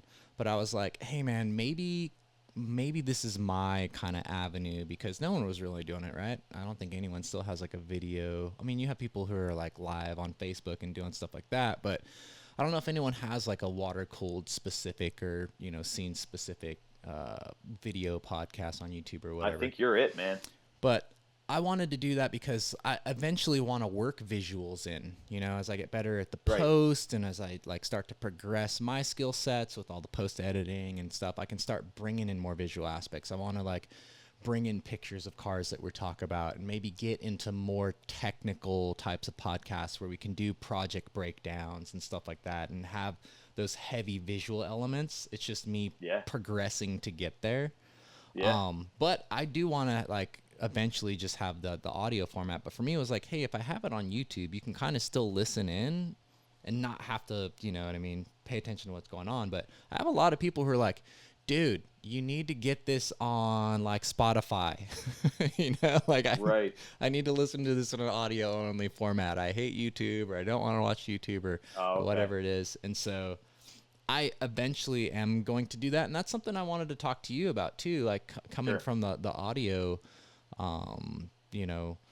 aspect of it. Like how does that, like, what does that look like? Do you get like analytics from like all the hosting? Like how does that really, what does that look like? So basically you have to find a host site, and it's something that will hold Anchor all your content. Like What's that? Anchor or something like that? Like, oh yeah. But something that will hold all your content. I use what's called Spreaker. Okay. And then basically what it will do is, you record on whatever device you can actually record right into that software as well, but I don't do that.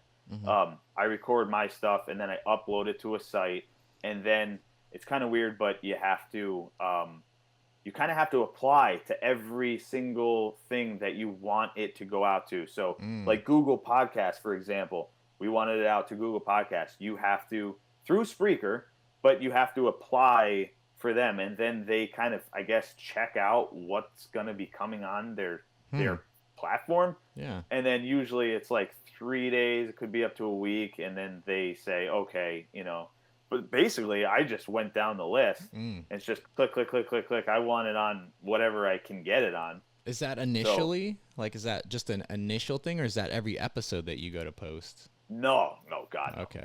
It's initially.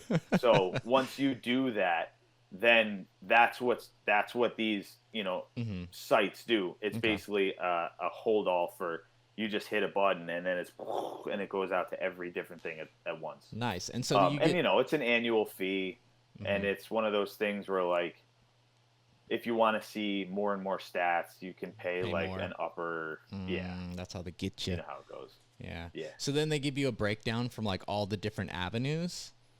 The breakdowns that I get are basically what devices people listen to it on. So like whether it be mobile, a Samsung, an iPhone, or whatever. What country they're from. Oh, nice. And it's awesome seeing the countries. And it just keeps like growing and growing, and it's like, what? It's like sick. we're I can't believe someone's listening to this. Yeah. Out in friggin' I don't even know, Uruguay or something. Like, it's crazy. Yeah, dude, it's awesome. Yeah, and then how many listens you get, all that kind of stuff. Rad. Where they're listening to it from. Most people are on Apple products that listen to it through the whatever you want to call it, Apple Podcasts, or whatever it is. Okay. But that's rad. It's neat. Yeah, I use like the insights for the my Instagram page, the FYEAH Volkswagen's Instagram page, and breaking down like where everybody's like following you from, and like that's super interesting. So that's rad. Yeah, I want to get into. I'll eventually host it on audio. I'm still filling out, the whole video aspect. I don't know. I think that's my niche. I don't know. I kind of agree with you. I think it's cool that So how long has FYEAH Volkswagen's been a thing? It's been a thing. I didn't start FYEAH Volkswagens. My good friend Dominic actually started the Instagram page in like 2014. And he'd asked me, I was doing a lot of sticker cutting for random people. I'd bought a plotter and I was doing all vinyl runs. My buddy Dominic was like, hey, I started this Instagram page. Would you do some stickers for me? And I was like, sure, what is it? And he's like, FYEAH Volkswagens. I was like, dude, that's such a cool, fucking, why didn't I think about that?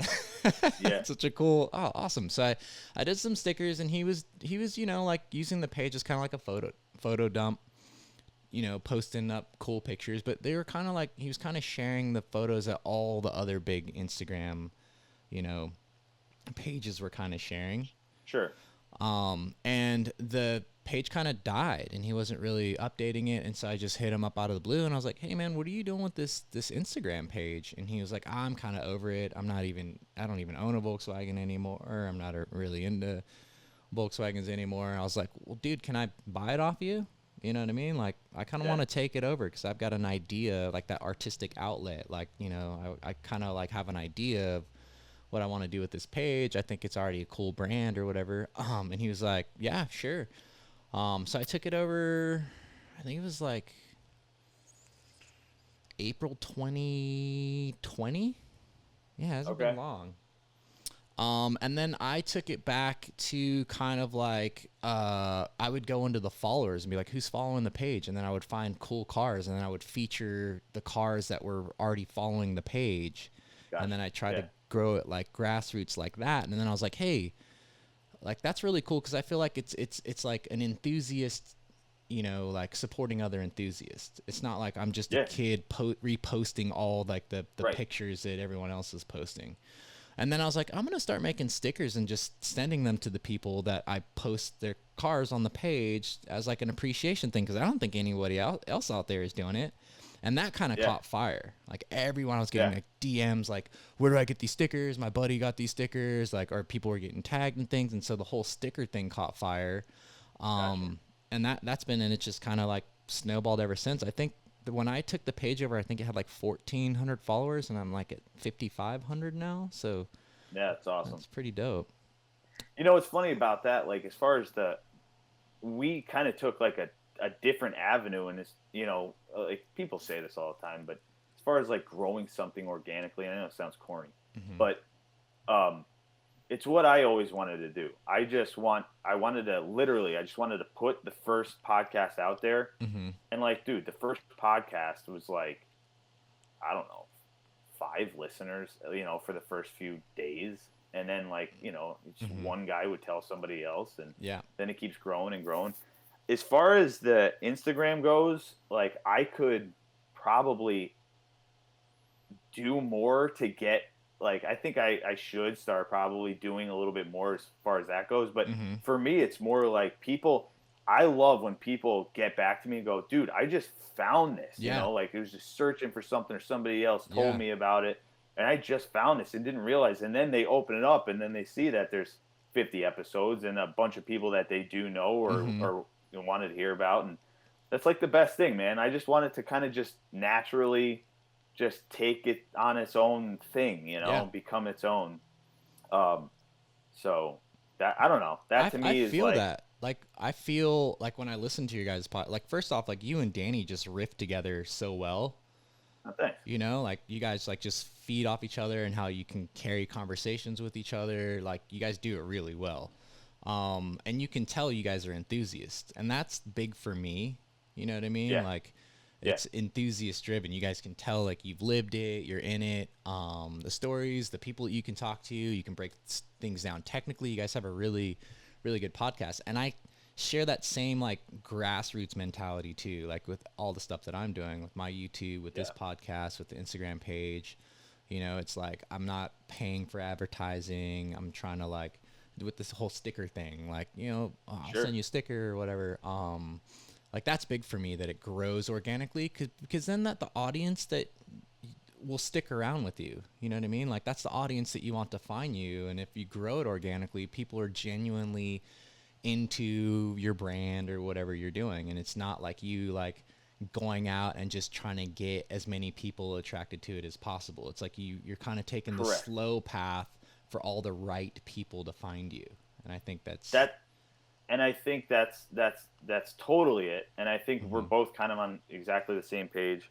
I think when you realize that like we are true enthusiasts, you are a true enthusiast, Danny's a true enthusiast. Like we love this stuff. I mean, this is like all we talk about when we get around. Like you know how it goes. Oh yeah, for sure. And dude, it's been pretty amazing. Some people are like actually messaging us stuff like they're buying cars because of what we talked about.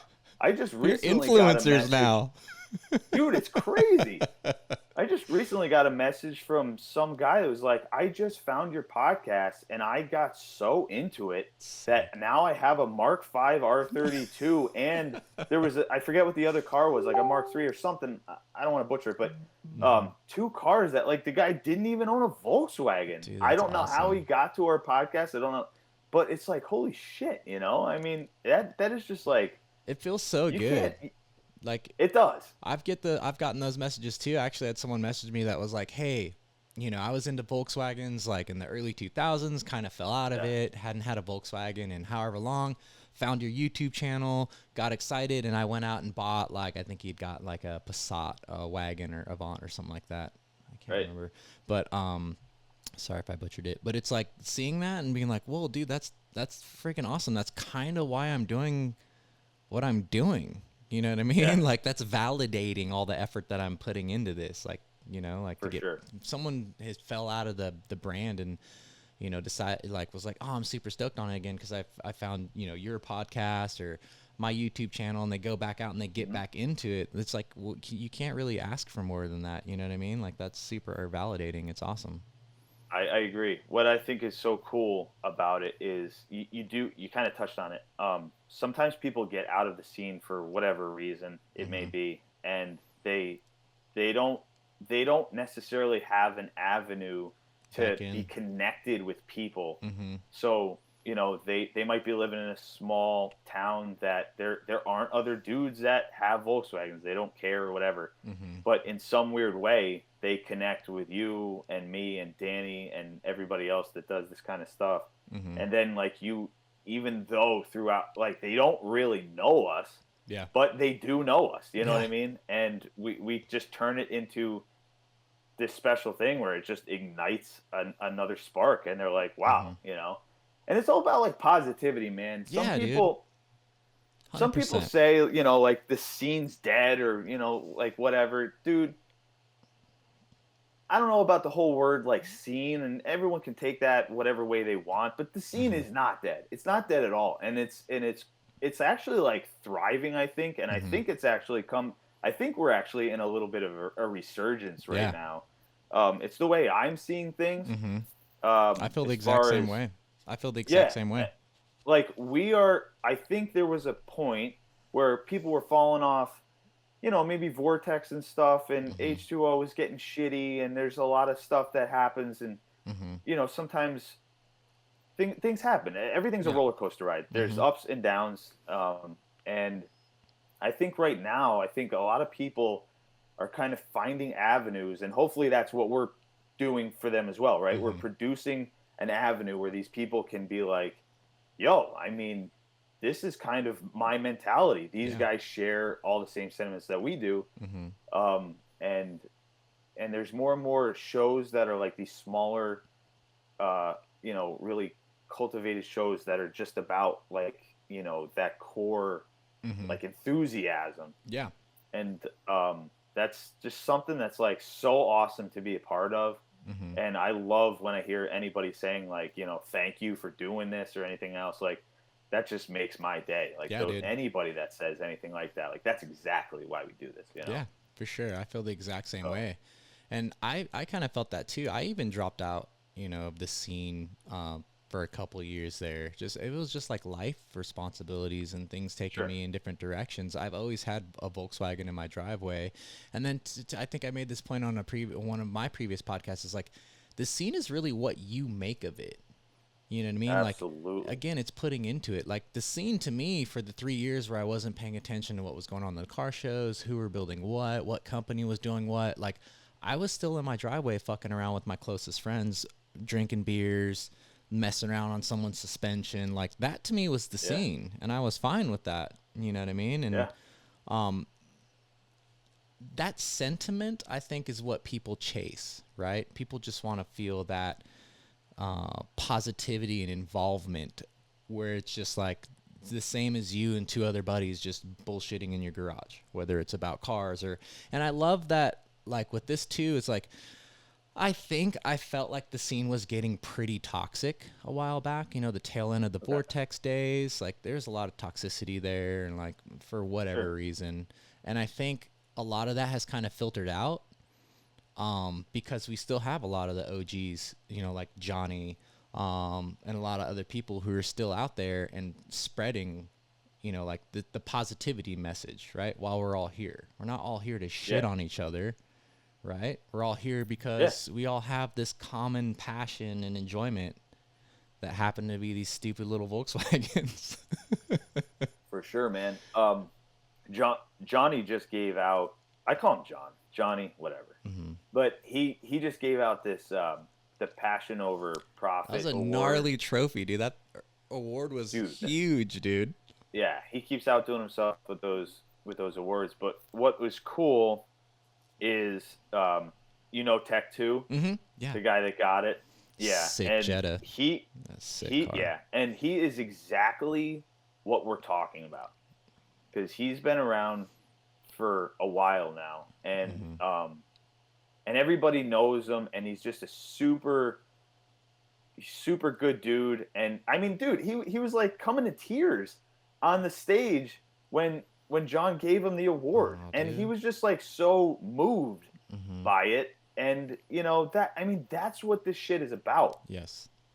And it's also about dicking around and busting balls and Busting everything else. Like, it's balls. about friendship. It's all about I busting was gonna balls, man. say that, dude. There's a line though between busting balls and just being toxic, and that's Oh, well, yeah, of people course. need like I'm a busting balls kind of guy, but I'm not 100%, a dude. toxic kind of. Yeah, Yeah, yeah, no, like that's I love that though, dude. I love having my yeah. balls bust, and I love busting other Sure. people's balls. Like I always tell Yeah, people, like I hate Jettas, you know what I mean? But I'm just fucking around. It's just yeah. same thing you do with your buddies, and I think people like I don't know. Some people get like take things way too serious. You know what I mean? Sure. And it's like, Yeah. hey, it's all Well, and right to then I guess bust that's balls, but I mean, yeah.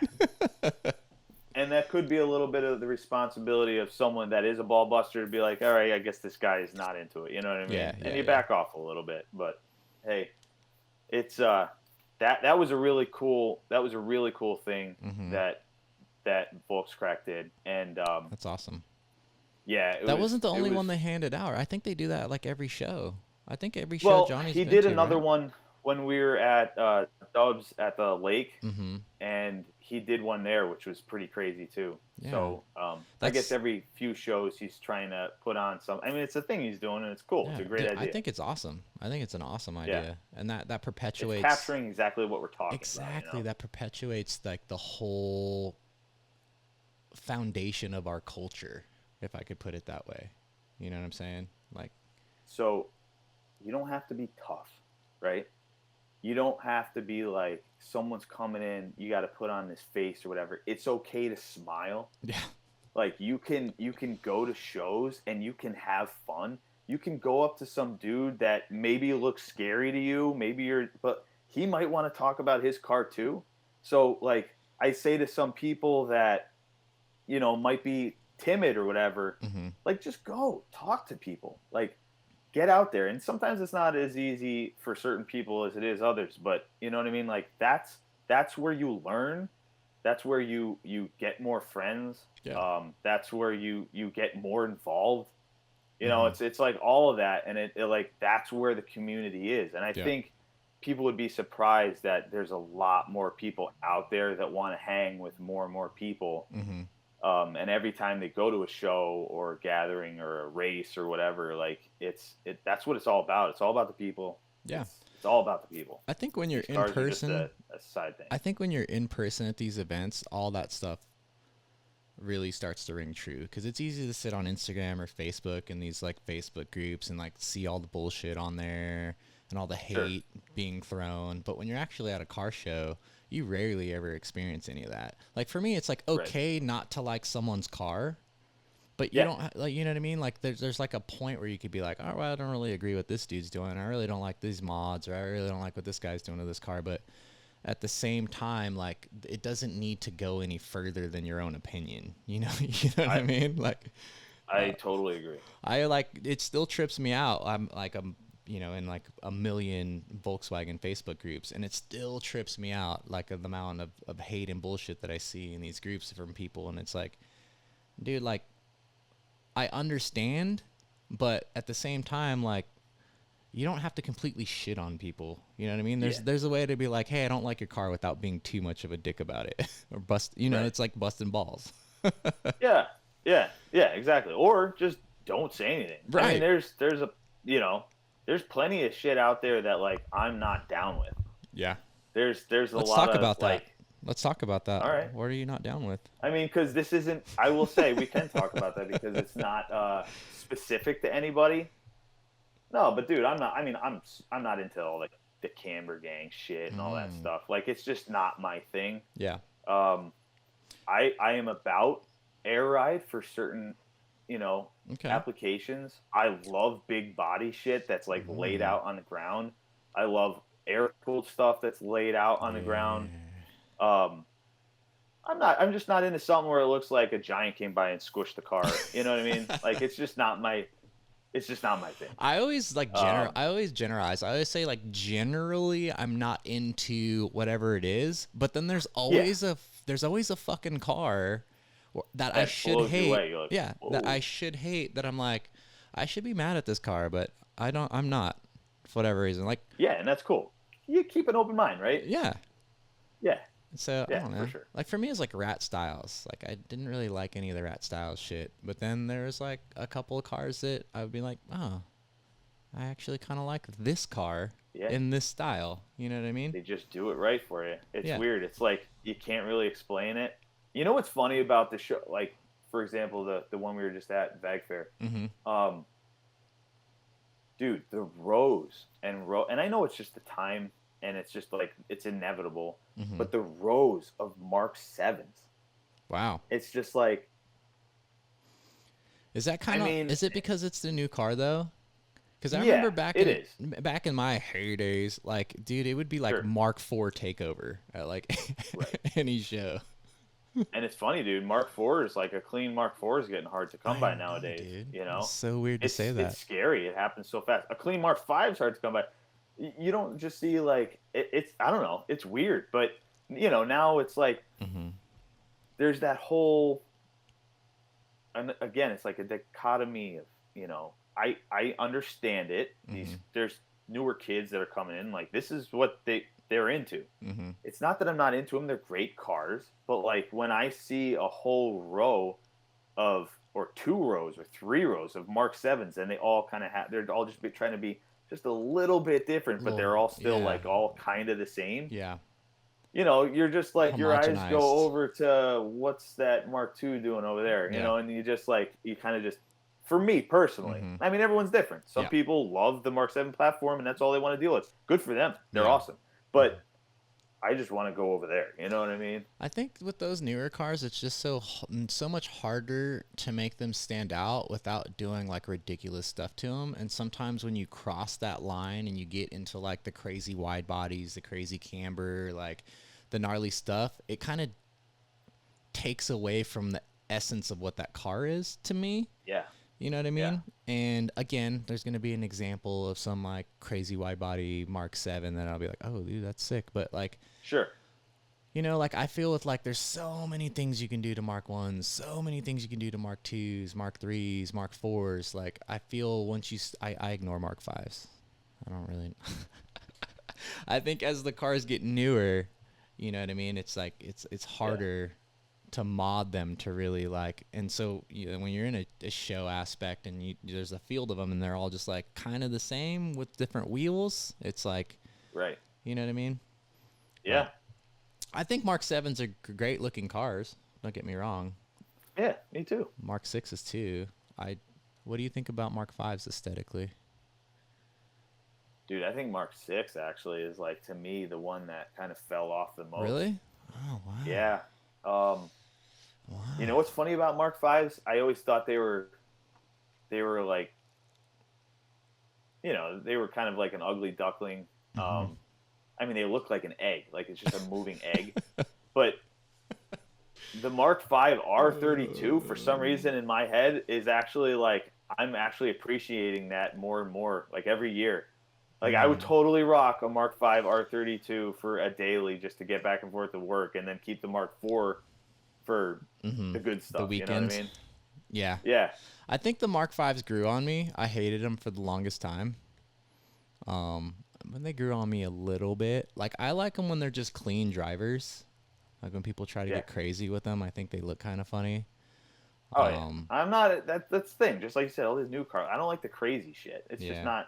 It's not for me. For some reason, the Mark 6 for me, like Mark 5 was that jump, right? You went from the Mark 4 into the Mark 5 into this weird, what are we doing? This is totally different. Yeah. And then you saw the Mark 6 evolution of the Mark 5, but then the Mark 7 is so kind of radically different than the Mark 6. I almost feel like the Mark 6 is like the one, for me, that kind of just like, it's like, I don't know. Yeah, that kind of makes sense. But whatever. Fuck them all. All right, I'll agree with that. We're old school. Yeah, man. What's next for the People's Car podcast, man? So I want to do some more merch. I want to get a website going. Okay. Again, with this whole thing growing organically means also that when it does start growing, you should actually keep up with things. Yeah.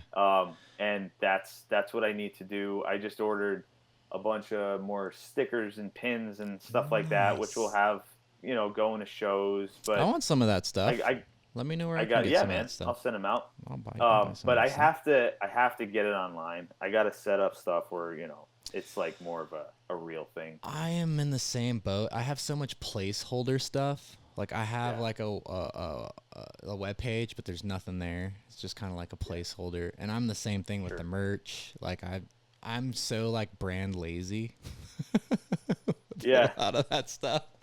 Yeah. And then again, like for me, it's like I don't want it to feel cheesy or like Right. over brandy.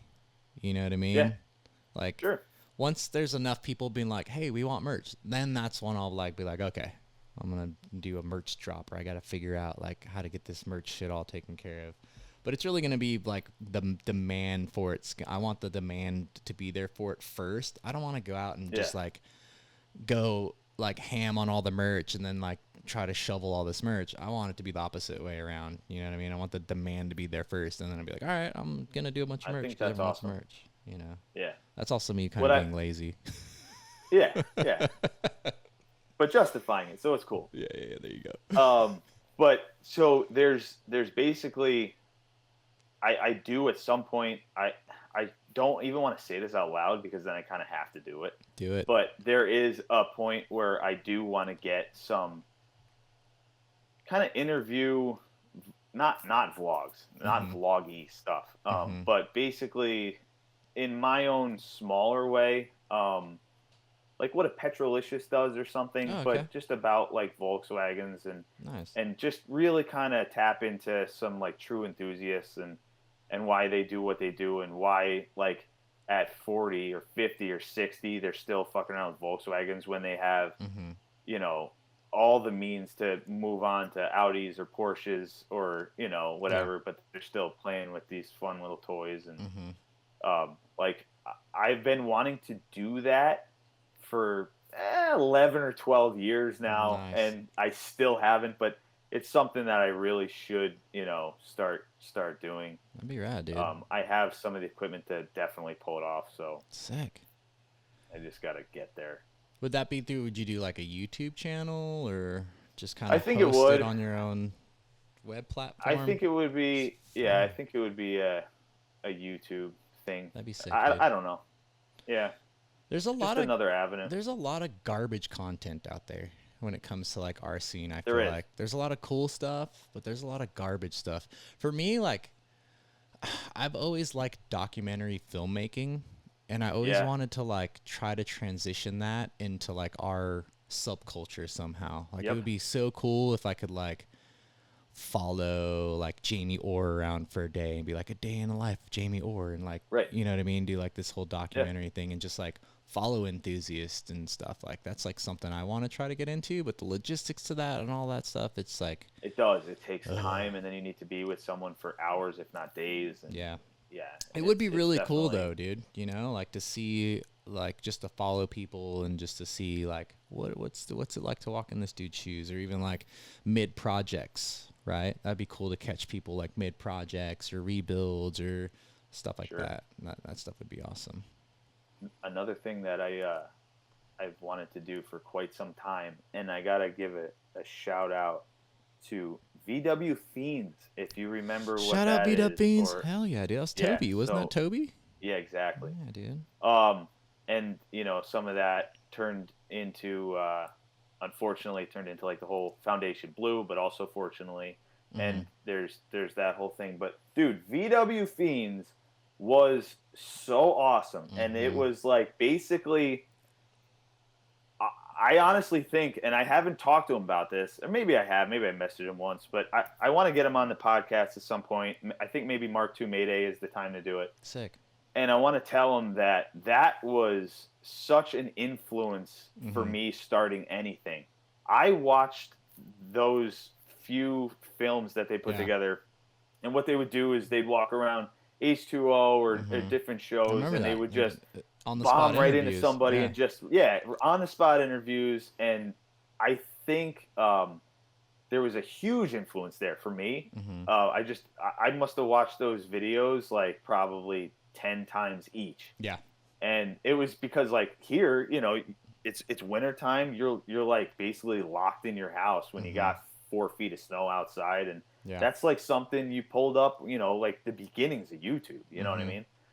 And I always wanted to kind of take that avenue as well. Like maybe when we're doing the podcast, maybe we can actually take some time. And now we have things like, you know, Instagram Live and everything else. Maybe I just take, you know, a microphone and walk around and Yeah.